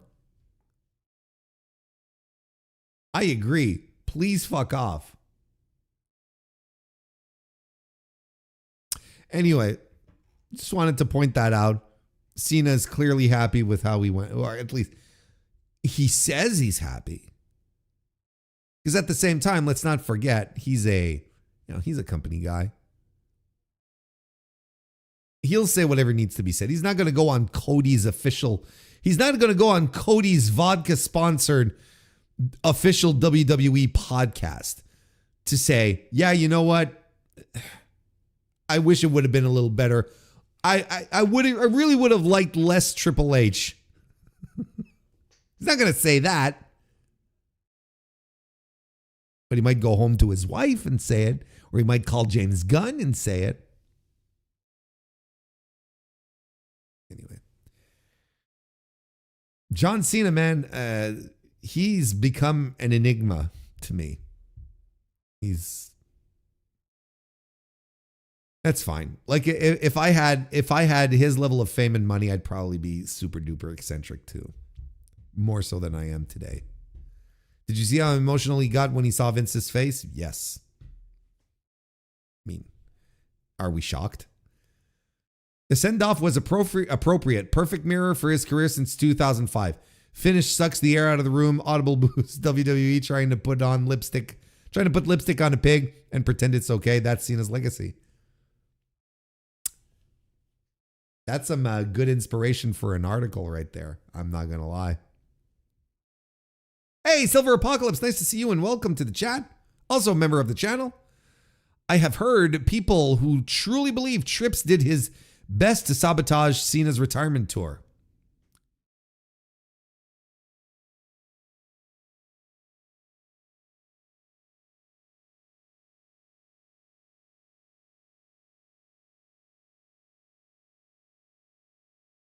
I mean,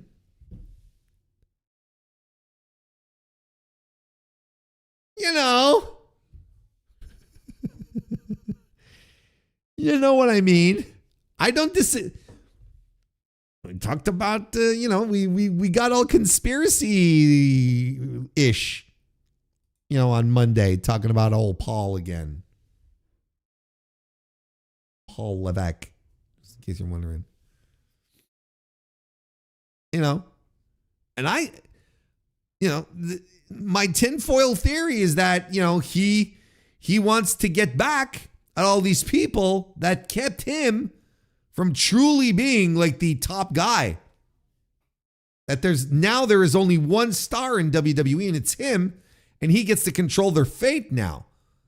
Despite them being bigger, more popular than him, more beloved.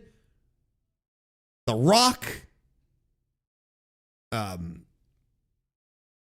Rock as Cena. I wouldn't be surprised if a guy like Randy Orton gets a better retirement tour than John Cena. Because Randy never tried to outshine or outclass the H. He couldn't. Randy Orton is boring, but he would never try to do such a thing and make it all about him. No, of course not. Chris Jericho's retirement run is going to be hilarious.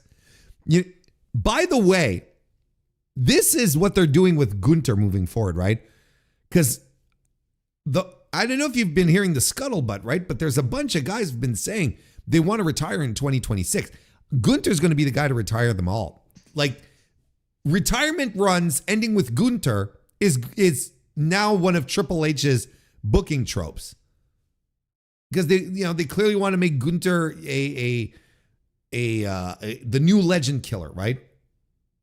So he retires Goldberg, he retires Cena, he's going to retire AJ Styles, he's going to retire Chris Jericho, he's going to retire, fucking Randy Orton, whoever, R-Truth.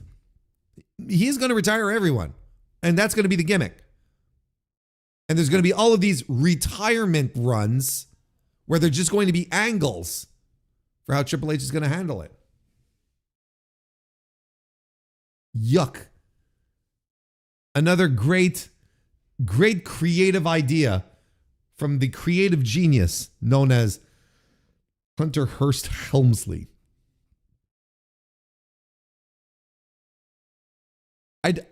Have we ever truly appreciated how funny it was when we found out that that horse they used in AEW was called Hunter Horse Helmsley? Have we Like I know everyone thought it was funny, but have we truly appreciated how fucking funny it is? Have we really, really taken the time to sincerely let that one sink in and live in our chests for a little bit? Let it tingle in our brains to go, yeah, you know what? This is an all-time joke. This is an all-time funny joke. I don't think we have. That may have been the pinnacle of creativity in AEW. Hunter Horse Helmsley.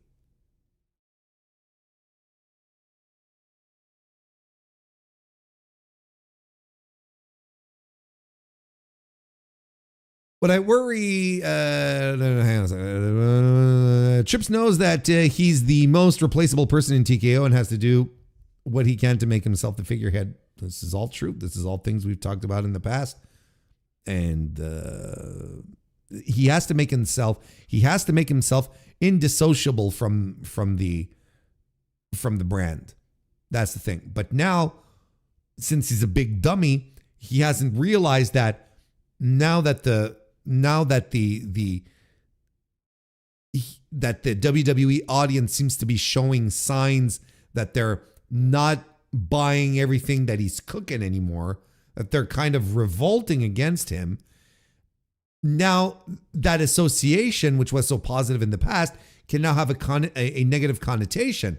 Now people can say WWE sucks because of Paul Levesque.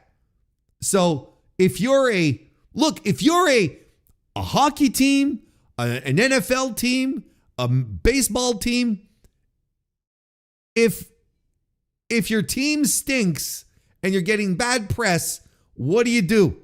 You fire the coach and you hire a new one, and then the fans get excited that you got a new coach. TKO might exactly do that. Tell this guy to hit the bricks at some point. They just might do that. Tell this guy, fuck off. You're done. Eat dirt, asshole. And bring in someone new. And when I say bring in someone new, I mean put Paul Heyman in the job. Because that's what he's waiting for.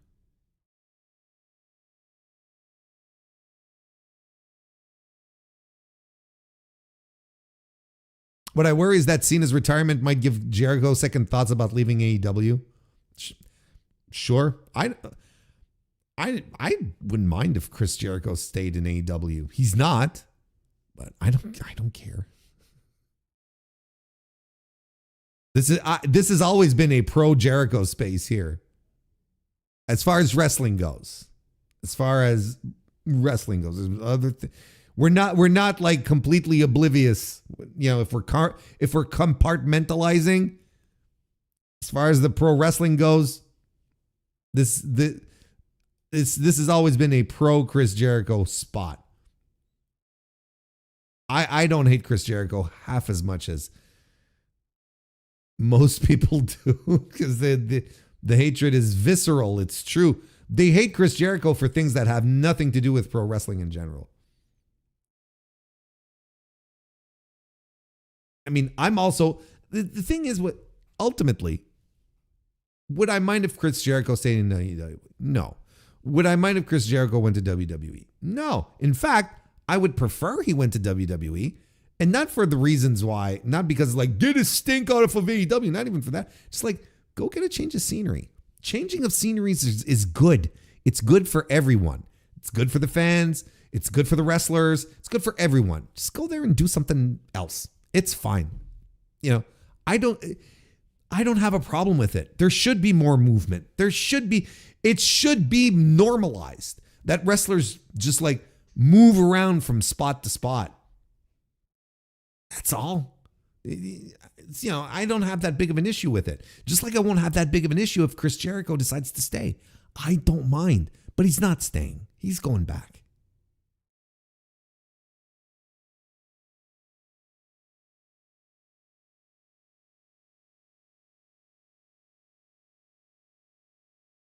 The only trouble Randy has given Triple H is all the valets he's physically threatened. Yep. Collar tug. Excuse me. It's like they had Gunther start with the final boss and work his way down. I mean, look, look, we got to be clear here. John Cena's retirement run stunk. And I'm kind of going to, I think I talked about it a little bit, but I don't think I was really super clear, but the guys at the flagship were very, very, broke it down very, very clearly this week. And I'm going to kind of parrot their point here. I talked about it a bit, but maybe not as clear. Didn't get the point across as much as I wanted, but now I will, now that it's been articulated for me.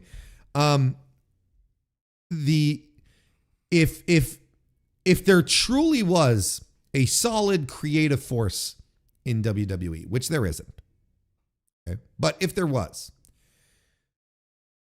Triple H, the master, he would have planned this out. He would have said, okay, on this date, we know when John Cena's retiring, it's on this date. And then he says, the final match is going to be with this person. If he had planned it out, which he didn't. We know he didn't plan it out. We know. And I won't stand for any arguments to the opposite, because there were decisions, and John Cena confirmed it, that were slapdash and put together because, hey, we didn't have anything else, like the heel turn. So if they had decided to put Gunther at the very end, then they could have spent the entire year just having Gunther drop hints all throughout the year. I'm going to retire John Cena. Or I fucking hate, you start with John Cena, he stinks. And say that quote that he gave, on an interview in the lead up, basically saying, when I was coming up in wrestling, I hated John Cena because he represents everything that's wrong with pro wrestling. You start with that and you start dropping hints and you build to this finish where then Gunther tapping him out would have been probably more accepted by WWE fans than what happened here, which is ultimately Gunther getting the match because of a result of a hastily thrown together tournament. And again, let's not pretend that there was some great plan behind it. But if they had done, if Triple H had really plotted out the whole thing and it dropped like, Gunther, he's feuding with, Jey Uso or whatever. And he can say things in the buildup where it's like, Jey Uso, I can't wait to get you out of the way because, you're just a stepping stone until I get to John Cena. I need to get you out of the way because you're in the way of me getting to John Cena. Just bringing it up once in a while. And WWE fans going, oh, this motherfucker. I'm convinced everything would have ended much more positively. Much more positively. Patrick, nice to see you. Welcome to the chat, brother. Also a member of the channel. Who's going to be the first guy who shows up in AEW and says, no, I retired from sports entertainment, not pro wrestling? Well, I mean, AEW is a little bit of... There's a little sports entertainment in AEW now, kind of thing. There's a little bit of that now.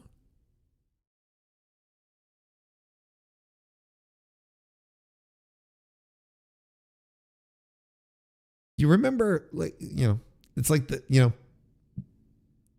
major heel faction in AEW these days is a heel faction that says, we want to bring AEW back to what it used to be. We want to bring it back to its roots. And they're the heels. And I remember when, the sports entertainers were a stable of heels. I'm just saying. I'm not saying AEW is full on sports entertainment. But what I'm saying is the stable of people who want to bring AEW back to its pro wrestling roots, they're heels. I'm just saying.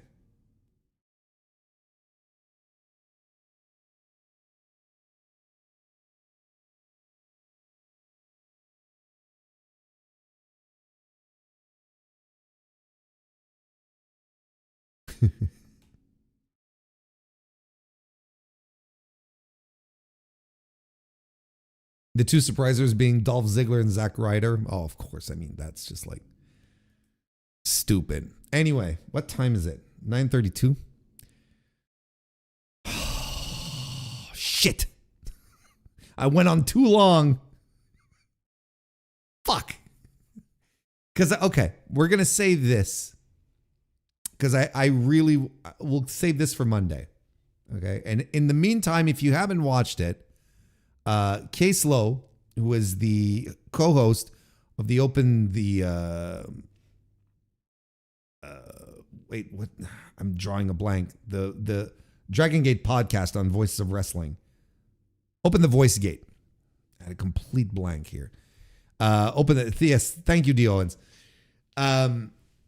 Open the Voice Gate podcast. He's also actually a real broadcaster as opposed to this goofball right here. He just doesn't sit around, talking to a microphone and thinks he's the hot shit. This guy actually works for a radio station in Chicago, and he's been conducting some tremendous interviews with AEW people. He's had incredibly insightful interviews with Tony Khan. Maybe that's where you know him from. And he had one with MVP, I believe was aired yesterday or Tuesday. I think it was yesterday. I don't remember. It doesn't matter either. What I do suggest that you go check it out because it is phenomenal. It's a really good interview where, Case doesn't sit around asking the typical platitudes. Like, he gets right into it, and it's like, Masahiro Chono, what do you tell me about your love for Masahiro Chono, MVP. And MVP's like, all right, yeah, well, he's the coolest guy around. And they start talking about New Japan and so on. It's a great talk. And my favorite part is towards the end where Case sort of eggs him on to talk about about Triple H. And I wanted to play some of that so that we could continue scratching away at the veneer that is a Triple H. Yeah, the Meltzer stuff is, well, a little unhinged, but yeah, it is what it is. Is Case Lowe the guy from Q101? Yes, it is. Yes, it is. It is exactly that guy. He's tremendous. So you should go check it out and And on Monday we'll circle round back to this because I think it's fantastic and MVP. Look, if there's one person on planet Earth who dislikes Triple H more than I do, it's MVP. And MVP is probably in a better position to dislike him because he actually had to work with the guy. Anyway, so we'll talk about this instead. The takedown on SI's 2025 Pro Wrestling Awards. I not because I want to break down necessarily the list, okay? But in case you haven't read it, we all know what the takedown on SI is, right? And this is like the entire gang, the whole gang: Ricky Cucino, Blake Lovell, Ethan Schlabach,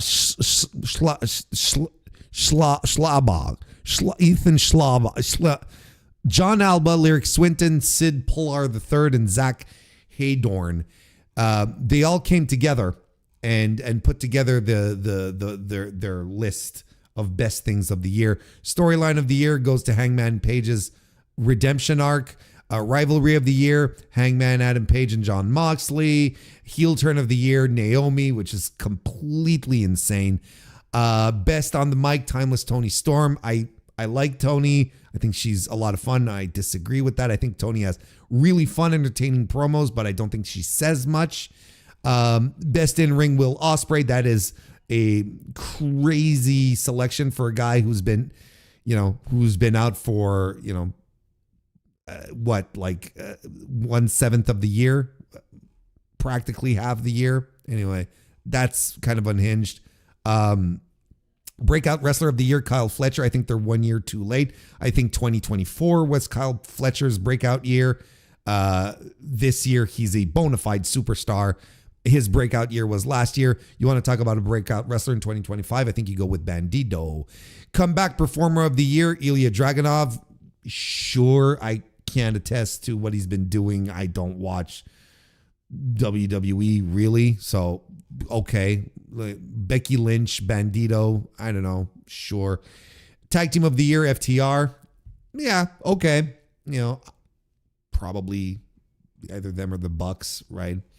Match of the Year, Io Sky versus Rhea Ripley versus Bianca Belair at WrestleMania 41. That's a terrible pick. Not that it was a bad match.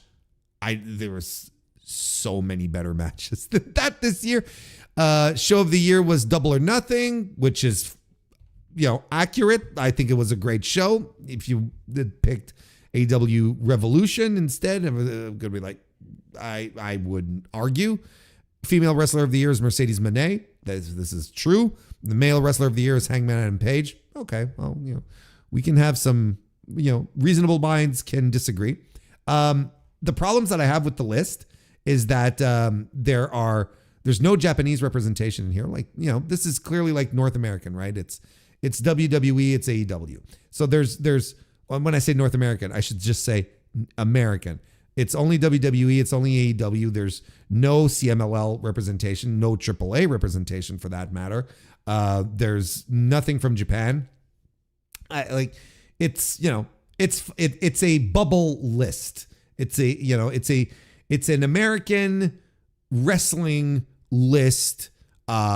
It is what it is, right? Because again, like this, we are living in a timeline where MJF versus Mystico happened. You're not, you cannot say that Rhea, Io, and who's the third one? Bianca was better than one of the greatest lucha libre matches, at least one of the greatest CMLL matches that ever happened, right? So, it is what it is, right? And again, like, this is not a position, this is not a podcast spot where I'm going to sit here and tear everything apart. This is not why I want to talk about it. What I do want to talk about is how the takedown on SI, which is, a typically, which is a mainstream publication, right? It's not like it's Sports Illustrated. It's not a dirt sheet, right? It's not The Observer. It's not Fightful Select.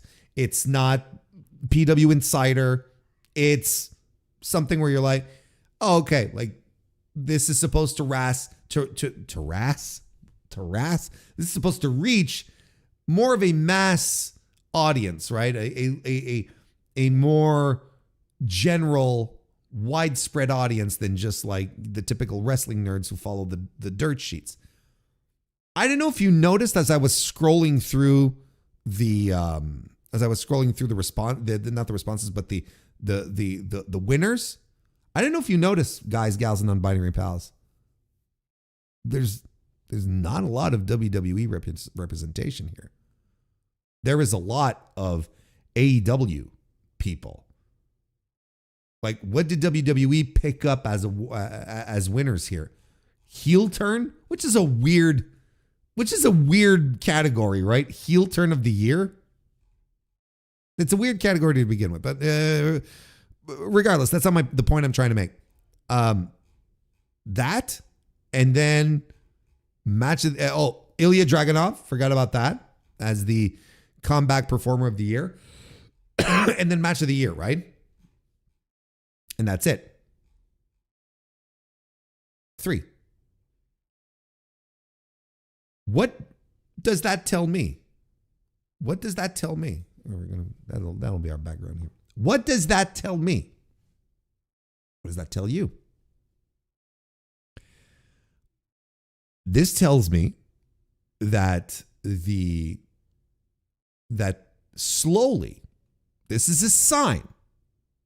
Okay, I'm not saying that this is absolutely happening right now. This is a sign that the complete and utter faith and trust that people have in Paul Levesque is slowly eroding. It's starting to erode. Where it's not like these lists that are filled up top to bottom with all of these great WWE moments. That now this year we've decided, or at least the people from the takedown on SI have decided that, yeah, you know what? AEW in America overall provided the better product. I don't care how anyone wants to argue. I think WWE is shit regardless. So it's not even like, I don't even want to argue necessarily on that point. I don't think it's a good list regardless, because I think it lacks a lot of it's very tunnel vision, but that's neither here or there. That actually confirms my point. This is not for nerds like me and probably yourself either. This is not a nerd list. This is for mass consumption, because there is no Mystico on the list. There's no Mascara Dorada. There's no Ozawa. There's no Saya Kamatani. There's no Izumi. There's no Starlight Kid. There's no Suri. There's no Yoda Tsuji.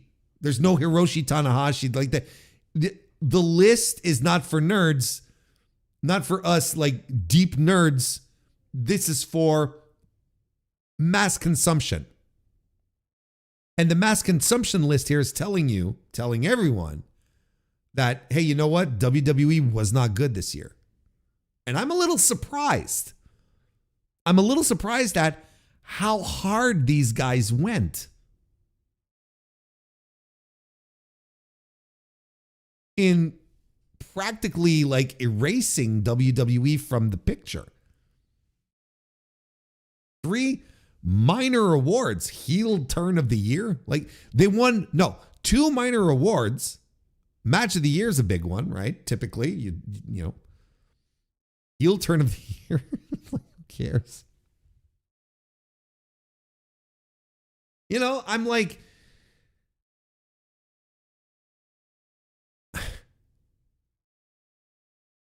I look at this and I think to myself, Triple H this year truly was overconfident and arrogant in the way that he presented the product, because I guess he felt like he could coast off of John Cena's retirement and just be like, this is going to work out. But maybe from a box office point of view, it got the people they wanted in. So the creative, who gives a shit, right? But now that John Cena is gone and that this company has to subsist moving forward with the creative they have, maybe the veneer has more than started to crack. Maybe the veneer is cracked and we're seeing whatever we were trying to cover up behind it. Maybe we're now we're starting to see just how ugly the foundations are. I know you don't put veneer on foundations. Bear with me here. But nonetheless, that's kind of my point here. To see like a major outlet that is, and I don't even want to say that they're typically WWE friendly. I wouldn't say that, not from the takedown. There's some that I would. If we were talking about the Ringer, for instance, I'd be like, well, that there you go. But in this circumstance here, I'm like, nah, this is, not that they're the epitome of the epitome of objectivity. But it's nonetheless, the friendly stance that you take in regards to WWE is because their fan base is bigger. You want to cater to them because you want views, you want people tuning in, you want people reading your stuff, sharing links, so on and so forth. That's part of the reason why there's a lot of outlets that go very soft on WWE and or promote a lot of what they do easier, right? Say nice things about them easier because they want that fan base to return to their coverage. That's essentially it. So it's an interesting switch here. And again, like I'm not saying that, hey, here we go, this is it. Finally, we're turning the tides and AEW is going to rise now and soar like it once did in the past. I'm not saying that. But what I am saying is that a WWE that is not serving its customer base is a positive for AEW. Because, look, we've said it often enough. Anyone who's observed, AEW since its inception, AEW is a perfect storm. The creation of AEW couldn't have happened at a better time and was possible because of a perfect storm of circumstances. And one of these circumstances was displeasure in the current offering of mainstream televised professional wrestling in the United States. AEW came around when fans were tuning out of WWE because they didn't trust Vince, they didn't trust the creative, they disliked where this was going, and they were just completely zoning out. It was the perfect opportunity to jump in and offer an alternative. And the years where Vince was there and they didn't have a hot storyline were just so happened to be the years that AEW was doing absolute gangbuster business. And I even remember saying this back in the day. The more WWE succeeds, the less AEW will. Because if the market leader is doing everything right and delivering exactly what the pro wrestling audience wants, they're why watch anything else? Why tune into anything else? So as long as they're successful, a successful WWE is bad for the wrestling business. That's what I'd say. And I still believe it today. Now, if WWE starts to flounder, if they start to have some issues creatively, business-wise, whatever, then that is good for the business, not just AEW. It means for indies. It means for international promotions like New Japan, like CMLL. New Japan came to prominence in the United States through New Japan World because wrestling fans were looking for an alternative to WWE, and they were like, you know what, this fucking rocks. We're gonna watch this.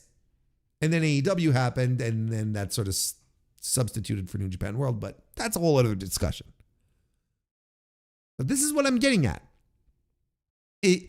I think this is a tangible sign that the typical WWE washed media might be losing faith in Triple H's vision and what he's doing, and they're maybe starting to see the value in people doing things differently and in sticking to what makes pro wrestling really fun. And what makes pro wrestling really fun is not, stuffed iguanas. It's the picture that I'm sharing with you right now on screen. This is the kind of shit that makes it fun. It's the Continental Classic. It's Will Ospreay, Hangman Page, Swerve Strickland. It's MJF. It's Kenny Omega.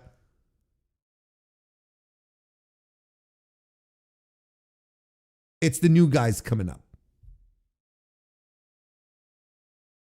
So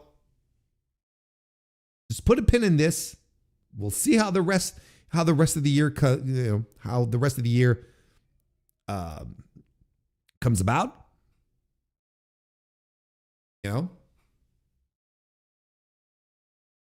See how it expands over the next few months and whatnot. But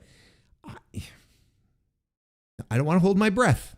But we might start seeing some kind of shift in the fandom regarding the appreciation for the blind appreciation, I should say, for WWE. So basically realism, authenticity, that I would say, over realism. I'd say authenticity.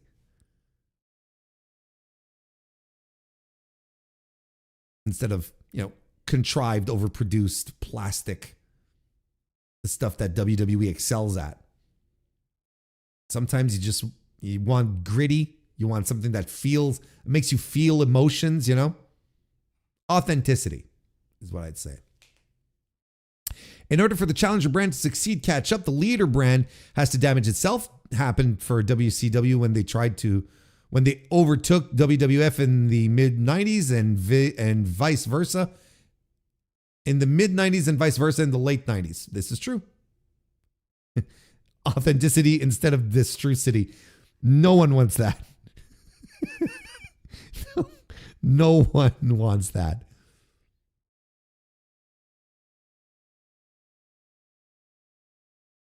OPWA fucked up because they would have received a shout out from Becky. Well, instead, Mercedes Moné is incorporating it into her gimmick. So good for her. Good for PWI. Good for us.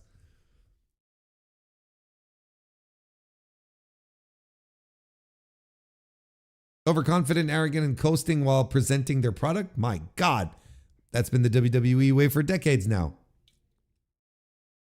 This is true. This is true. Well, Tripp said, not a wrestling show. It's a show about wrestling. You are 100% true. And I guess, this is what I'm thinking, Silver Apocalypse. I guess people actually want to watch a wrestling show as opposed to a show about wrestling. Not crazy?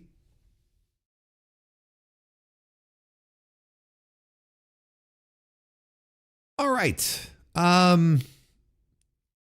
I really want to go record.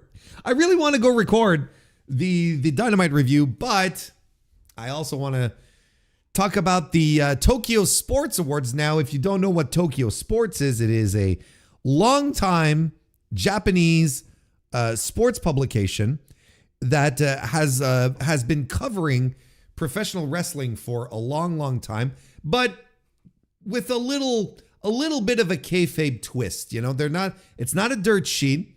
They're a publication. They're they report on legitimate sports and whatnot. But when it comes to pro wrestling, they started back in the day when pro wrestling was being presented as a sport. So it fit into their into their mission to a degree. They probably figured out that it was kayfabe being right, that it wasn't real. But they still presented it as such, and there's always like hints of kayfabe and whatnot. Like it's very wibbly wobbly. It's kind of like a Pro Wrestling Illustrated in that regard when it comes to their wrestling coverage. And every year for what is it, like 52 years at this point, and I'm not exaggerating. I think that's what it is. They put out an annual list of their best in different categories and best wrestlers in Japanese pro wrestling. And Stardom wrestler Saya Kamitani made history in this year's Tokyo Sports Awards, becoming the first female to be named MVP. And the MVP award is it's the top category. Like it's the Lou Thez. Let's say if you want the comparison with the Observer Awards, well, it's the Lou Thez Award, right? That's your prime award. She is the first. She's the first female to be named MVP, which is crazy, actually. And I think like it's the it's the first time like in 10 years that it's a non-New Japan wrestler who took the top as well. Like I can't remember exactly what the stat is, but it's very it's been a while. The award winners were unveiled with Kamitani taking the top prize. She follows Zack Sabre Jr., Tetsuya Naito, Kazuchika Okada, and Shingo Takagi as the most recent winners. Kamitani is the current New Japan Strong Women's Champion and World of Stardom Champion. Speaking in character, Kamitani, because like I said, they kayfabe this. Kamitani said she shattered all preconceptions by becoming the first female to win this award. She vowed to take pro wrestling to new heights that cannot be imagined. Of course, she will be fighting in a double title match on Wrestle Kingdom 20 on January 4 versus Shuri, in a match where the Strong Women's Championship and IWGP Women's Championship are both on the line. Let's just merge them and be done with the Strong Championship. So here's the full list of winners for this year. This is mostly what I wanted to go down. The Tokyo Sports Awards 2025. The best match was given to Ozawa versus Kaito Kiyomiya from Noah the New Year 2025. I've seen the match and it's very good. I don't think it's the best match of the year in Puro. And a lot of deep Puro fans are like, wait, what? That's certainly a choice. I think most people agree that this wasn't the most exciting year, like for high quality match output in Japan. But, Ozawa versus Kiyomiya, as good as it was, wasn't maybe necessarily that either. I don't know. It was kind of strange. A lot of, yeah, it was just a strange one. Saya Kamitani was on top of that. On top of being the MVP, was the women's MVP. So there you go. A sweep. Outstanding performer, Konosuke Takeshita, which is essentially like the work rate award, I guess. So that's it. Fighting Spirit Award goes to Sari. Technique Award goes to Hiroshi Tanahashi. The best tag team are the Knockout Brothers, Oscar and Yuto Ice. The Rookie of the Year is Kaisei Takechi of DDT Pro Wrestling. I believe that's the former pop star, right? If I'm not mistaken. And the Special Topic Award goes to Tepai Arita of the comedy duo Cream Stew for his pro wrestling YouTube channel. Alrighty. I'm not sure I ever want to hear the words cream stew ever again. So it's so that's the setup. I don't have many thoughts, honestly. Like I think it's interesting that Sari is there as well. I believe she's the first woman to ever win the Fighting Spirit Award as well. Just goes to show like how significant women's wrestling, Joshi specifically, right, has been in Japan this year.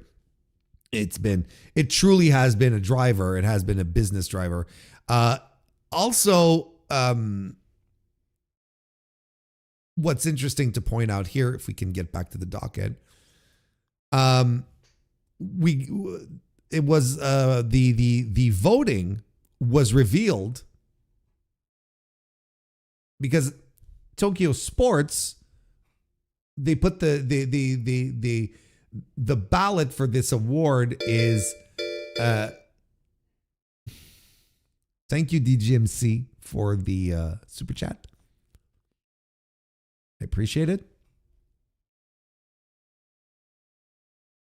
Cream stew.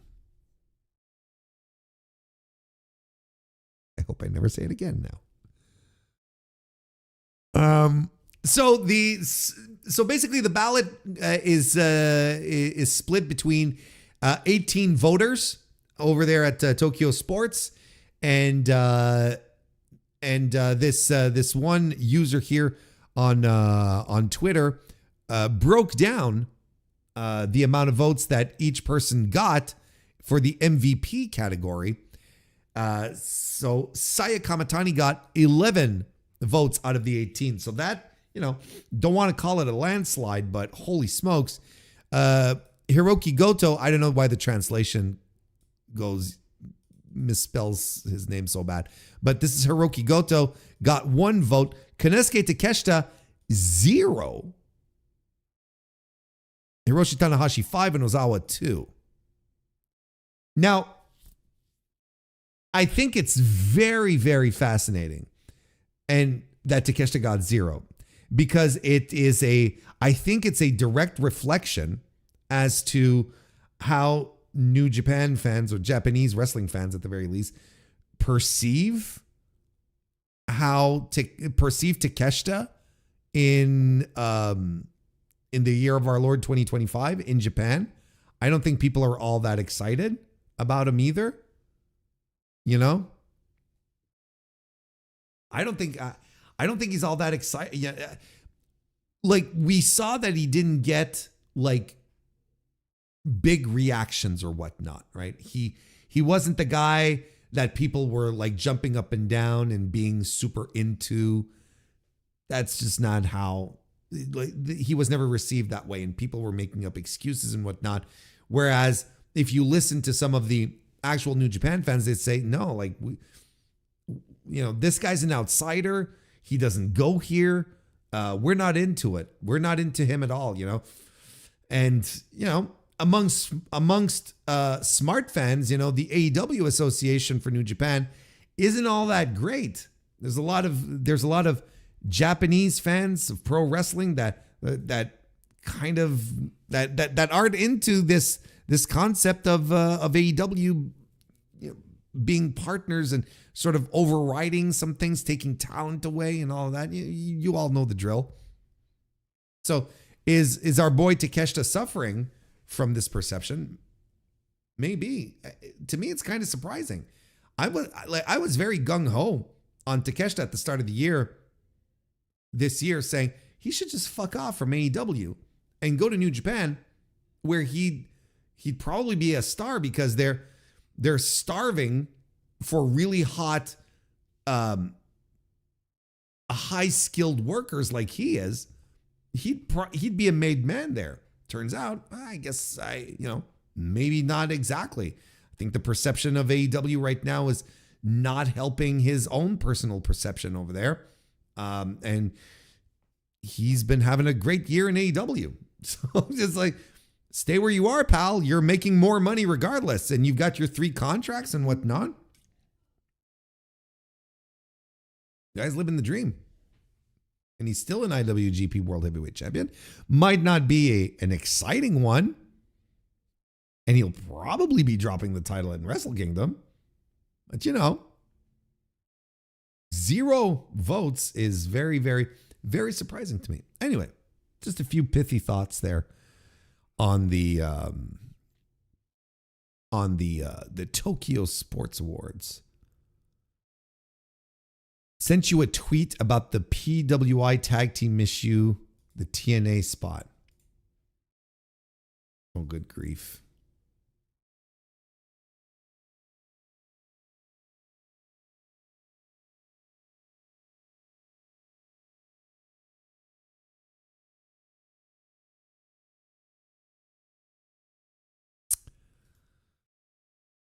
All right, let's go take a look. See, let's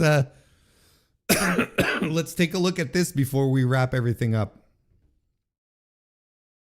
Why don't we? Wait, yeah, it's over here. So breaking news, folks, that Kristen just shared with us. It would appear that Mike Santana is on the cover of the February edition of Pro Wrestling Illustrated,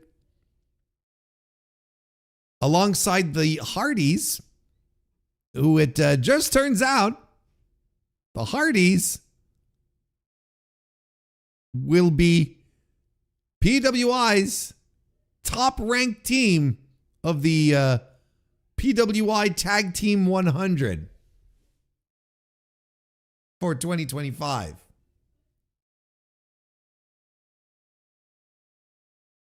Oh God, I'm gonna have to talk about Matt Hardy again, am I? We're gonna come back Monday, and I'm gonna have to talk about Matt Hardy once again, aren't I?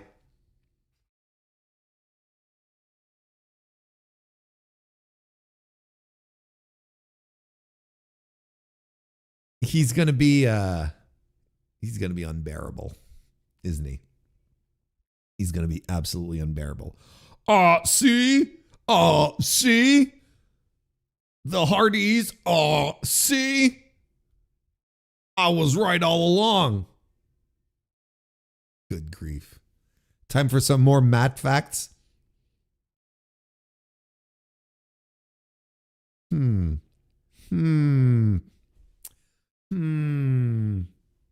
Is this giving me an idea? One nice thing about Matt Hardy.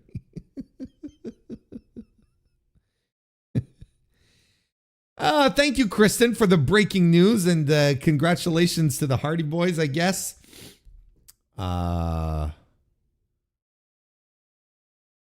Okay. Like, they wouldn't have been my number one, you know, but it is what it is. It'll make Matt feel so much better.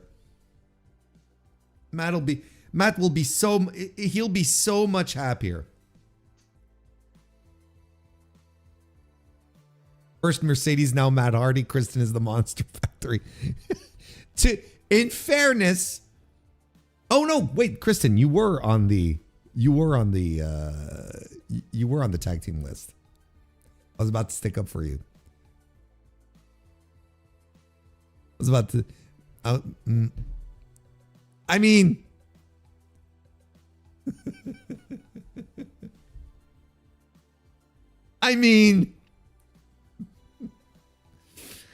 Oh boy.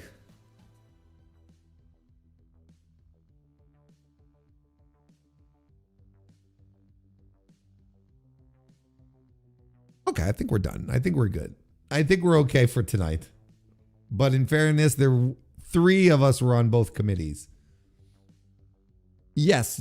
I am not one of those, by the way. I'm exclusive to one committee.